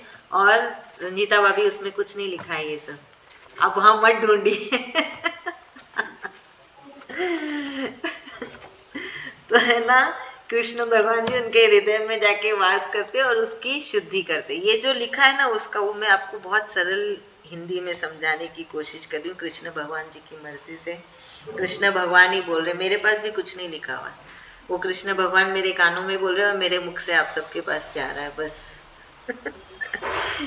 तो ये इसका यही सार है कि है ना कैसे एक मनुष्य अंदर से बदलता है, बाहर से तो वही रहेगा, है ना। जब हम भक्ति करते हैं, दिल से सुनते हैं, समझते हैं, जैसे आभा भाभी पढ़ रही थी, कोई भी पढ़ता है, तो अभी आपको भी स्क्रीन में पढ़ना चाहिए और अंदर से वही भाव होना चाहिए कि कृष्ण भगवान आप ही करवा रहे हो, ये सब आपकी मर्जी से ही हो रहा है ना। मैं यहाँ इतनी देर तक बैठ पा रही हूँ, उसके लिए भी तो ताकत चाहिए ना। बोर नहीं हो पा रही हूँ, आंखें नहीं गिर रही है नीचे, मुझे नींद नहीं आ रही, उबासी नहीं आ रही, क्यों? कृष्ण भगवान ने इतनी भक्ति दी है अंदर। भक्ति देवी इतना चंचल हो रखी है मन के अंदर, इधर से इधर कूद रही है, नाच रही है, तभी तो हमें इतना आनंद आ रहा है ये सब पढ़ के, है ना। तो ये सब अंदर चलते रहना चाहिए और कृष्ण भगवान को आप ऐसे ही प्रे करते रहिए। ये अंदर से आपकी प्रे, जो एक अंदर, मतलब आपने मुंह से नहीं बोला, दिल से, ये आपकी साधना हो गई, मेडिटेशन हो गया। तो वो जो एक प्रेयर है ना, वो 108 प्रेयर जितनी हो जाएगी। आप समझ रहे हैं? दिल से जब एक बार भी आप बोलते हो तब आपका है ना वो काउंटिंग स्टार्ट होता है। हम मुख से तो एक बार बोलते हैं, पर जब दिल से बोलते ना, हृदय से, तब वो 108 हो जाती है। ठीक है, इसके बारे में भी हम कभी बात करेंगे। तो यहाँ पे यही है कि कैसे फिर ये सारे संसार और ये जो हमारे पाप हमने इकट्ठे किए हैं, जो भी बुरे कर्म हम सब जो भी इकट्ठे हैं, कृष्ण भगवान अपने आप उसको हमसे दूर करते हैं। वो सारी गांठें सब टूटनी शुरू हो जाती है और हम कृष्ण भगवान जी के और नज़दीक चले जाते हैं। ये सब निरंतर, नित्य, रोज, चाहे कल जैसे हमारी क्लास नहीं होगी, तब भी आपको कृष्ण कृष्ण करना है। भागवतम नहीं है, भगवत गीता पढ़िए, कृष्ण कृष्ण ही बोल दीजिए, कोई बात नहीं। कार्पण्य दोषो बोल लीजिए, जो आपने याद रखा है। एक है ना, कंटिन्यूएशन होना चाहिए रोज का। बार बार आता है कि नित्य करना है, निरंतर करना है, रोज करना है। कृष्ण भगवान जी से रोज जुड़े हुए रहना है। ऐसा नहीं कि सिर्फ जब क्लास होगी तभी है ना हमें कृष्ण भगवान याद आते हैं, वैसा बिल्कुल नहीं होना चाहिए, है ना। तब जाके आपके अंदर कृष्ण भगवान प्रेम भक्ति निरंतर बढ़ाते जाएंगे और हमें कृष्ण भगवान जी मिल जाएंगे। मिल तो रखी हैं, और मतलब जैसे कि बस हमारे लिए भी विमान आएगा आसमान से, हम उसमें बैठ के जाएंगे आराम से। चलिए अभी इसका आगे देखते हैं। आप आगे आगे, हम लोग पीछे पीछे। हाँ, बस कृष्ण भगवान जी हम सबके आगे हैं।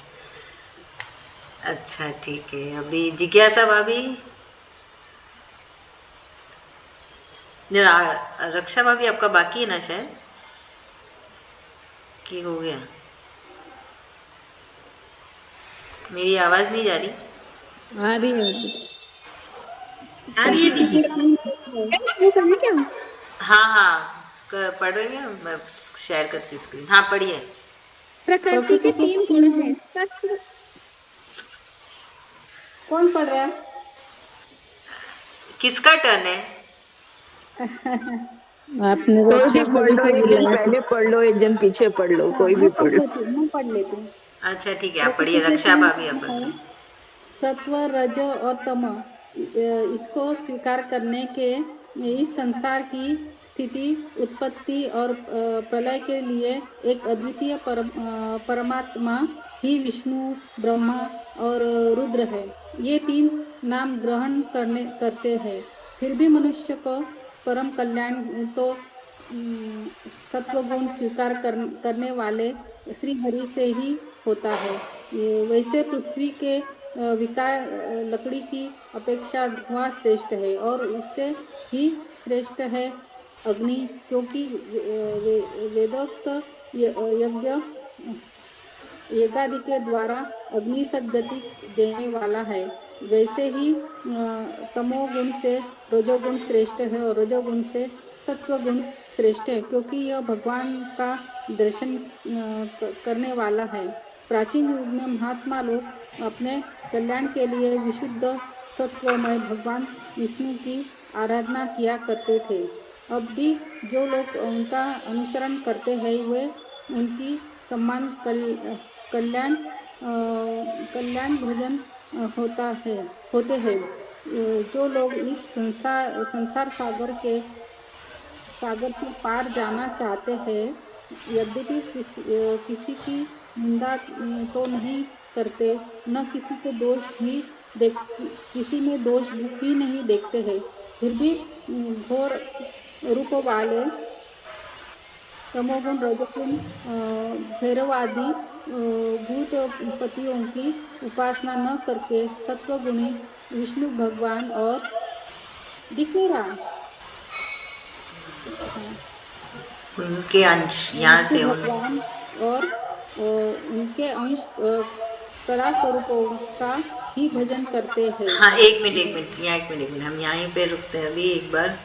तो अभी यहाँ पे तीनों गुण के बारे में बताया गया है। तमोगुण, सत्वगुण, रजस गुण। प्रकृति इसी से बनी है, इन 3 गुणों से ही बनी है ना, उसी से बनी है, और उसी से पूरा संसार उसी पे टिका हुआ है। ये 3 गुण के इर्द गिर्द ही संसार टिका हुआ, और ये 3 गुण ही संसार के इर्द गिर्द घूम रहे हैं। तो इसको हम विष्णु भगवान भी बोल सकते हैं, विष्णु ब्रह्म रुद्र। तो सत्व गुण है विष्णु भगवान, रजस है ब्रह्मा, और रुद्र है तमो। तो बोले कि यही ग्रहण करते हैं, पर मनुष्य का कल्याण के लिए तो सत्व गुण ही है। मतलब अगर आपको मोक्ष चाहिए, इस धरती पे फिर से नहीं आना है, तो सत्व गुण ही लीजिए, और वो है कृष्ण भगवान। कृष्ण भगवान से ही जुड़ा है सत्व गुण। तो इसके लिए बोल रहे हैं कि जैसे धरती, वायु और अग्नि है ना, धरती से भी शुद्ध है वायु, वायु से भी शुद्ध है अग्नि, ऐसे बोल रहे हैं, है ना। तो ये उदाहरण लिया जा रहा है तो बोलते कि पूरा पिछले जमानों में सारे संत मुनि सब सत्व गुण को ही अपनाते थे, क्योंकि उन्हें भागवत प्राप्ति चाहिए, विष्णु प्राप्ति चाहिए, कृष्ण प्राप्ति चाहिए, तो सिर्फ सत्व गुण से ही होगा। तो ये सारे रजोगुण और तमोगुण इनको हटाना पड़ेगा। जैसे इसके लिए बोल रहे हैं कि तमोगुण और रजोगुण वाले भैरव जी को भी मानते हैं, भूत पिशाच जी को भी मानते हैं, तो उनको फिर से धरती पे आना पड़ता है। पर अगर आप कृष्ण भगवान की पूजा करते, उनकी आराधना करते, तो आपको मोक्ष मिलेगा। तो आपको अगर याद होगा ये सारे पॉइंट्स आए थे भगवत गीता में भी, जहाँ पे कृष्ण भगवान ने भी कहा था, है ना, कि बहुत सारे भगवान है। मैंने सारी बातें एकदम क्लियरली बोल दी। अब तुम्हारी इच्छा है कि तुम्हें क्या करना है, तुम्हें कृष्ण कृष्ण करना है कि और किसी भगवान का नाम लेना है। तो यही फिर से सूत जी भी यही बता रहे हैं अलग तरीके से कि कैसे सतगुण में रहने से कृष्ण प्राप्ति होती है और मोक्ष प्राप्ति हो। कृष्ण प्राप्ति मतलब मोक्ष, वापस से धरती पे आने की जरूरत नहीं है ना। तो ये सब कल्याणकारी है। और वही है कि ऐसा नहीं कि सिर्फ आपको एक ही कार्य करना है, उसी से कृष्ण मिलेंगे। कृष्ण भगवान ने हमें बहुत सारे जरिए बताए जिससे कृष्ण भगवान जी हमें मिल जाएंगे, है ना। तो संक्षेप में यही है कि बस जो सत्व गुणी विष्णु भगवान है, कृष्ण भगवान है, उनके स्वरूप का ही भजन करते रहते हैं जिन्हें मोक्ष चाहिए। तो ये कैसे मिलता है? ये ज्ञान से मिलता है ना।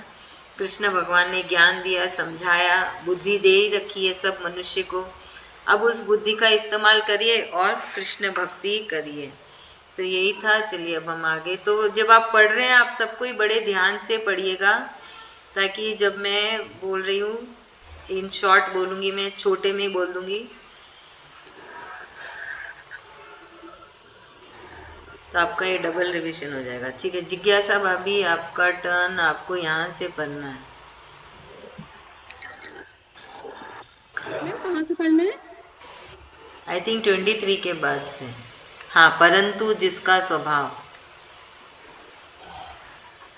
26, सॉरी ये 26 के बाद से पढ़ना है। परंतु जिसका स्वभाव रजोगुणी अथवा तमोगुणी है, वे धन्य, ऐश्वर्य और संतान की कामना से भूत, पितर और प्रजापतियों की उपासना करते हैं, क्योंकि इन लोगों का स्वभाव उन भूतादि से मिलता जुलता होता है। वेदों का तात्पर्य श्री कृष्ण में ही है, यज्ञों के उद्देश्य श्री कृष्ण ही है, योग श्री कृष्ण के लिए ही किए जाते हैं और समस्त कर्मों की परिसमाप्ति भी श्री कृष्ण में ही है। ज्ञान से ब्रह्म स्वरूप श्री कृष्ण की ही प्राप्ति होती है। तपस्या श्री कृष्ण की प्रसन्नता के लिए ही की जाती है। श्री कृष्ण के लिए ही धर्मों का अनुष्ठान होता है और सब गतियां श्री कृष्ण में ही समा जाती हैं।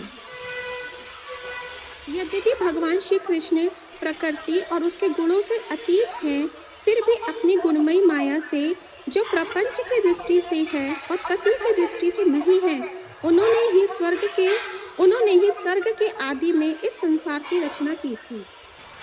तो अभी यहाँ पे कृष्ण भगवान जी के बारे में बता रहे हैं कि जो तमोगुण रजोगुण में रहते हैं, उनको तो ये सारे सांसारिक सुख ही चाहिए, है ना, कि धन हो गया, स्त्री हो गई, संतान हो गई, उन सब में जुड़े रहते हैं। पर जो सात्विक होते हैं, उनका हर एक कार्य कृष्ण ही है।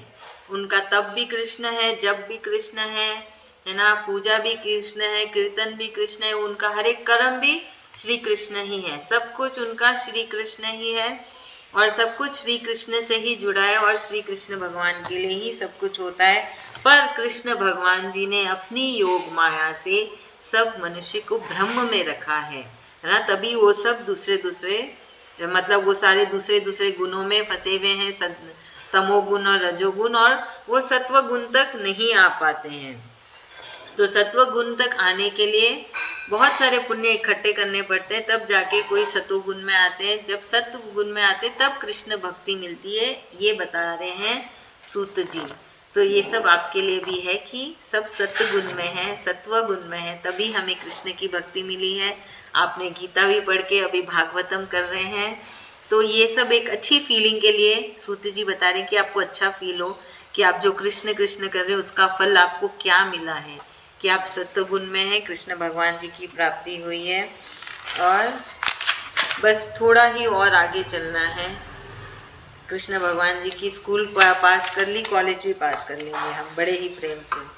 तो विस्तार में यही है, सारा कार्य सतो गुण में रहने वाले सब कुछ कृष्ण भगवान के लिए करते हैं, और उनका जो भी कार्य है वो सब में कृष्ण भगवान ही है ना, वो कृष्ण के और कृष्ण उनके, वैसा वाला चीज।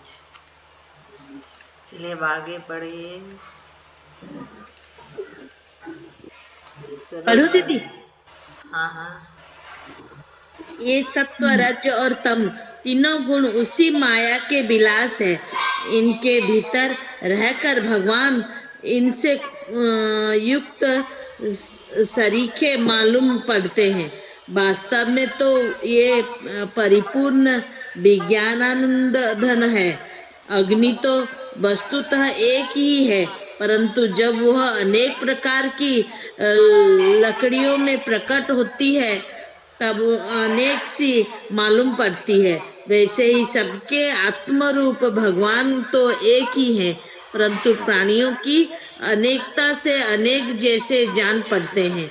भगवान ही सूक्ष्म भूत, तन्मात्रा, इंद्रिय तथा अंतःकरण आदि गुणों के विकारभूत भावों के द्वारा नाना प्रकार की योनियों का निर्माण करते हैं और उनमें भिन्न भिन्न जीवों के रूप में प्रवेश करके उन योनियों के अनुरूप विषयों का उपभोग करते कराते हैं। वे ही संपूर्ण लोकों की रचना करते हैं और देवता, पशु पक्षी, मनुष्य आदि योनियों में लीलावतार ग्रहण करके सत्व गुणों के द्वारा जीवों का पालन पोषण करते हैं। इति श्रीमद्भागवते महापुराणे परमहंस्यां संहितायां प्रथमस्कन्धे नवमीयोपाख्याने द्वितीयोऽध्यायः। बहुत अच्छे। तो यहाँ पे फिर आगे बोल रहे हैं कि वैसे तो कृष्ण भगवान ही है सब जगह, है ना, सब तो कृष्ण भगवान ने ही बनाया और सब जगह कृष्ण भगवान ही है। तमोगुण, रजोगुण वो भी ले लीजिए। तो ये इसके लिए एक उदाहरण दिया कि जैसे अग्नि तो एक ही है, पर वो जब अनेकों जगह फैल जाती है तो अग्नि बहुत सारी लगती है और अलग अलग दिखती है ना। अगर कोई घर में हो, कोई कपड़े में हो, कोई लकड़ी में हो, तो वो अलग अलग रूप में दिखती है। वैसे ही कृष्ण है, कृष्ण तो एक ही है पर वो सब जगह फैले हुए हैं, है ना। तो वो अलग अलग जीवों में घुस के उनके जैसा स्वभाव है, जैसे कर्म है, उनसे वो वैसे ही करवा रहे हैं। आप समझ रहे हैं इसका क्या अर्थ है कि कृष्ण ही है सब कुछ, कृष्ण ही सब कुछ करा रहे हैं। बस जो मनुष्य है उसके जो गुण है, उसके जो भाव है, उस हिसाब से कृष्ण भगवान जी उस शरीर को चला रहे हैं, है ना। इसलिए तो क्या होता है फिर जैसे जैसे वो जीव अच्छे कर्म करता है, उसके मतलब उसके मार्क्स इकट्ठे होते रहते हैं या पॉइंट्स इकट्ठे होते रहते हैं। तो जब अच्छे पॉइंट्स बहुत सारा इकट्ठा हो जाते हैं तो वो सत्व गुण में चला जाता है। ऐसा नहीं कि तमोगुण वाला सात्विक नहीं हो सकता, कि रजोगुण वाला सात्विक नहीं हो सकता, या सात्विक गुण वाला तमोगुण में नहीं आ सकता। सब कुछ हो सकता है कर्मों के हिसाब से, भाव के हिसाब से, विचार के हिसाब से। वो घूमते रहते हैं, हेर बदल होते रहते हैं। इसलिए बोलते हैं अच्छा सोचो, अच्छे भाव रखो, क्योंकि वो मैनिफेस्ट होता रहता है। चाहे कुछ भी हो, कितने भी आप तकलीफ में हो, फिर भी बोलो नहीं मेरे साथ कृष्ण है, सब अच्छा है। कितनी भी मुश्किल आई हो, बस बोलो कोई बात नहीं, कृष्ण भगवान है, सब अच्छा हो जाएगा, सब ठीक है, वो संभाल रहे हैं, सब कुछ अच्छा है। वो आपका मैनिफेस्टेशन हो गया। मुझे मालूम है जीवन आसान नहीं है, बहुत कुछ होता है, क्या करें, फिर भी बी पॉजिटिव। वही यहाँ पे भी यही बोला जा रहा है कि बी पॉजिटिव। कितनी भी मुश्किलें हो, मन को कड़क रख के स्ट्रांग रहना है कि नहीं कृष्ण भगवान है मेरे साथ, ये प्रॉब्लम आई है कोई बात नहीं, चली जाएगी, ठीक हो जाएगा, कृष्ण भगवान जी संभाल रहे, मुझे नहीं पता क्या करना है। तो यही बोला है, जो कि बहुत ही कॉम्प्लिकेटेड वे में सूत जी ने कि है ना, अलग अलग उदाहरण देके कैसे भी भाव हो, कुछ भी हो, सब कृष्ण ही है। सतोगुण है तो भी कृष्ण है, रजोगुण है तो भी कृष्ण है, तमोगुण है तो भी कृष्ण है। हर एक जीव के अंदर जैसा गुण है कृष्ण भगवान वैसे ही है। गीता में भी कृष्ण भगवान ने बोला ना, मैं सब जीव में हूँ, तुम्हारा मेरे साथ कैसा कनेक्शन है उस हिसाब से मैं उसके ऊपर कृपा कर रहा हूँ। आप ज्यादा कृष्ण कृष्ण करेंगे तो आपके अंदर ज्यादा सतोगुण होगा। कोई कृष्ण कृष्ण नहीं करेगा तो तमोगुण में रहेगा।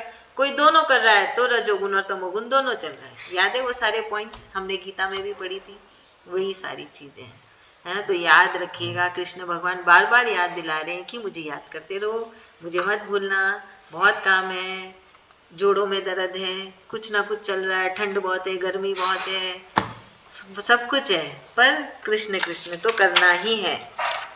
कुछ भी हो जाए, चाहे हमें गुस्सा है तो भी कृष्ण पे करना है, प्यार है तो भी कृष्ण पे करना है, शिकायत है तो भी कृष्ण से ही करनी है, मदद मांगनी है तो भी कृष्ण से ही करनी है, सब कुछ कृष्ण भगवान। बस जो प्रेम से आए पुकार लो उनको, बस पुकार लेना है ना। तो ये आपका ये रिमाइंडर था, मतलब फिर से याद दिला रहे हैं कृष्ण भगवान जी कि क्या करना है। तो हमारा ये सेकंड अध्याय भी हो गया, अभी बस श्लोका की चैंटिंग करनी है। हो कृष्ण भगवान अभी दीदी मैं पढ़ूं? हाँ जी पढ़िए ना, श्लोका पढ़िए। अथ द्वितीयोऽध्यायः भगवत कथा और भगवत भक्ति का महात्म्य। व्यास उवाच इति सम्पृष्टं हष्टो विप्राणां रोमहर्षणिः प्रतिपूज्य वचस्तेषा प्रवक्तुमुपचक्रमे। सूत उवाच यं प्रवजन्मा जन्मानुपेतपेत्कृतः द्वैपायनो विरह कातर आजुहाव पुत्रेति तन्मयतया तर्वोऽभिनेदु स्तं सर्वभूतहृदयं मुनिमानतोऽस्मि। यः स्वानुभावाखिलश्रुतिसारमेक मतीतीर्षतातमोऽन्धं संसारिणां करुणायाः पुराणगुह्यं तं व्याससूनुमुपयामि गुरुं मुनीनां नारायणं नमस्कृत्य च नरं चैव नरोत्तमं देवीं सरस्वतीं व्यासं ततो जयमुदीरयेत्। मनुयः साधु पृष्ठोऽहं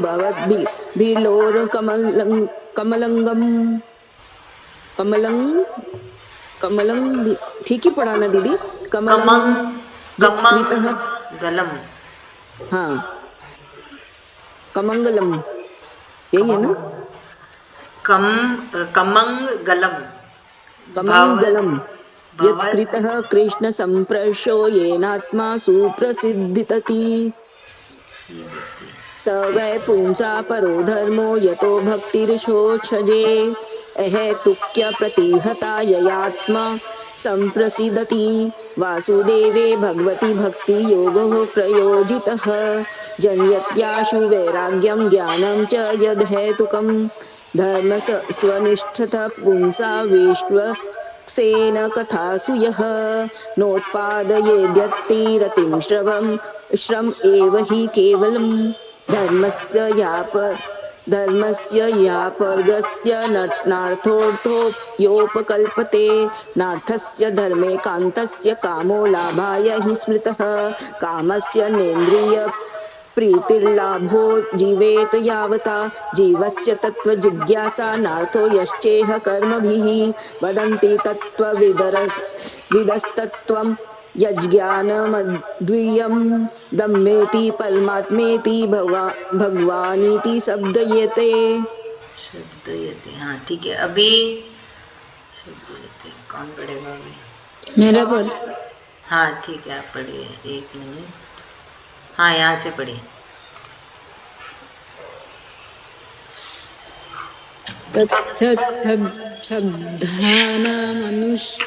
मुनयो ज्ञान वैराग्य युक्तया पश्यन्त्यात्मनि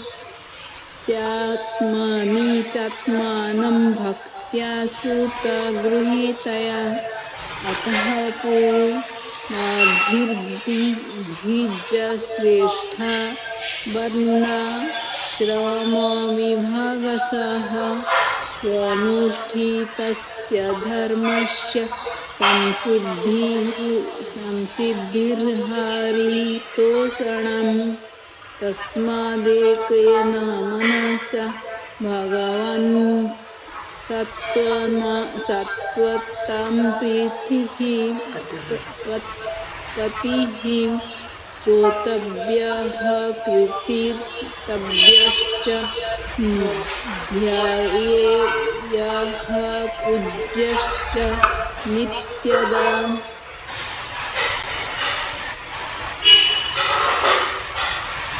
यज्ञासिना युक्ताः कर्मग्रन्थि निबन्धनं छिन्दन्ति को विद्स्तस्य को न कुर्यात् रतिं शुश्रूषोः श्रद्धानश्च वासुदेवकथारुचिः स्यान्महत्सेवया विप्रोः पुण्यतीर्थनिसेवनात्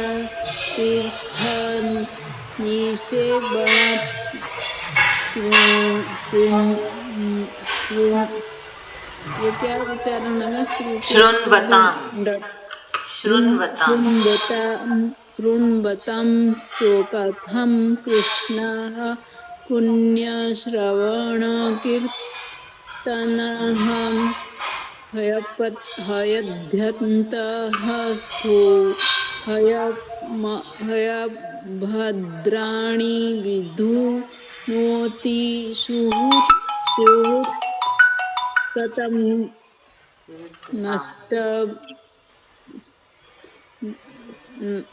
नष्टप्रायोऽशो भद्रेषु नित्यं भगवत् सेवया भगवत्युत्तमा श्लोके भक्तिर्भवति नैष्टिकी तदा रजस्तमोभावः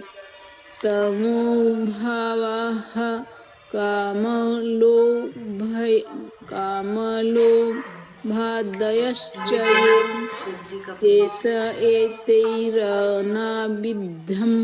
स्थितं सत्त्वे प्रसीदति एवं प्रसन्ना मनसो भगवद्भक्तियोगतः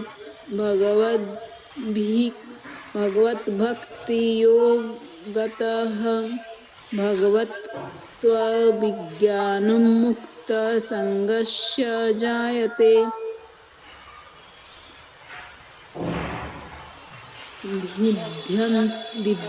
भिद्यते हृदयग्रन्थि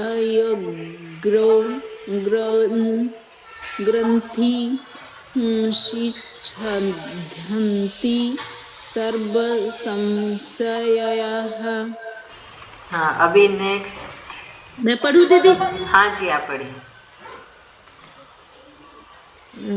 भिद्यते हृदयाग्निं छिद्यन्ते सर्वसंशयाः क्षीयन्ते चास्य कर्माणि दृष्ट एवात्मनीश्वरे अतो वै कवयो नित्यं भक्तिं परमया मुदा वासुदेवे भगवति कुर्वन्त्यात्मप्रसादनीम् सत्त्वं रजस्तम इति प्रकृते गुणास्ते युक्तः परः पुरुष एक इहास्य धत्ते स्थित्यादये हरिविरिञ्चि हरेति संज्ञाः श्रेयांसि तत्र खलु सत्त्वतनोर्नृणां स्युः पार्थिवाध्यारुणो धूमस्तस्मादग्निस्त्र इमयः तमसस्तु रजस्तस्मास्य त्वं यद् ब्रह्मदर्शनं भेजिरे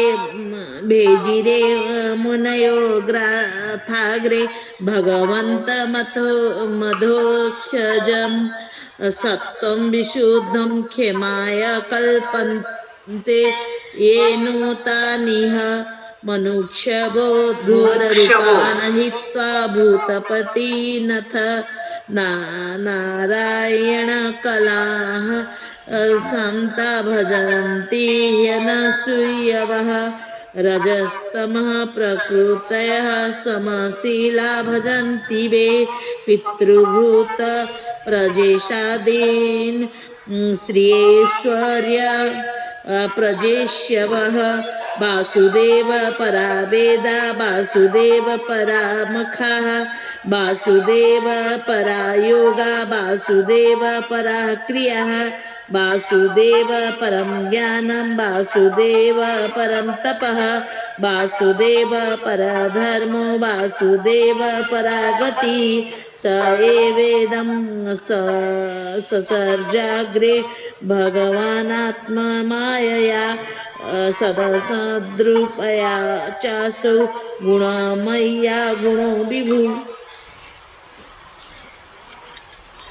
तया विलसितेष्णेषु गुणेषु गुणवानिव अन्तः प्रविष्ट आभाति विज्ञानेन विजृंभितः। भाभी एक मिनट रक्षा भाभी आप पढ़ेंगे अभी आगे,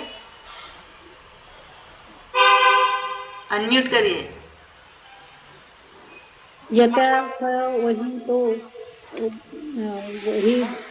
वही दारुष्वे कह स्वयोनिषु नानेव भाति विश्वात्मा भूतेषु च तथा पुमान असो गुणमयेर भावेर्भूत सूक्ष्मेन्द्रियात्मभिः स्वनिमितेषु निर्वोष्ठो भुक्ते भूतेषु तदगुणान् भावायत्तेषु सत्त्वेन लोकान् वे लोकभावनः लीलावतारा नुरतो देवलीयर्गनरादिषु देवतिर्यं नरादिषु। अच्छा, खत्म हो गया। चलिए लास्ट लाइन पढ़ लीजिए बस। इति श्रीमद्भागवते महापुराणे परमहंस्या संहितायां प्रथमस्कन्धे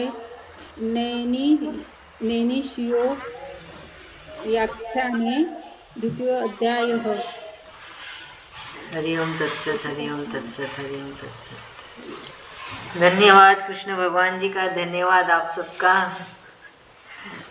2 घंटे आप सब बैठ गए, धन्यवाद है कृष्ण भगवान जी का। तो धन्यवाद दीदी आपका भी धन्यवाद। अगली क्लास सोमवार को होगी, है ना? तो कोशिश पूरी रहेगी कृष्ण भगवान जी की मर्जी से कि हम करें। मैं ग्रुप में अपडेट कर दूंगी, है ना, कि कितने अध्याय करेंगे, कितने बजे लॉगिन करेंगे और कितने देर की क्लास होगी। तो 50 श्लोक का 2 घंटे ले लेता है ना? दोनों के 50 हो गए, ठीक है। चलिए याद रखिएगा सारी बातें और कृष्ण कृष्ण करते रहिएगा। बहुत बहुत धन्यवाद। जय श्री कृष्ण। जय श्री कृष्ण। जय श्री कृष्ण। जय श्री कृष्ण।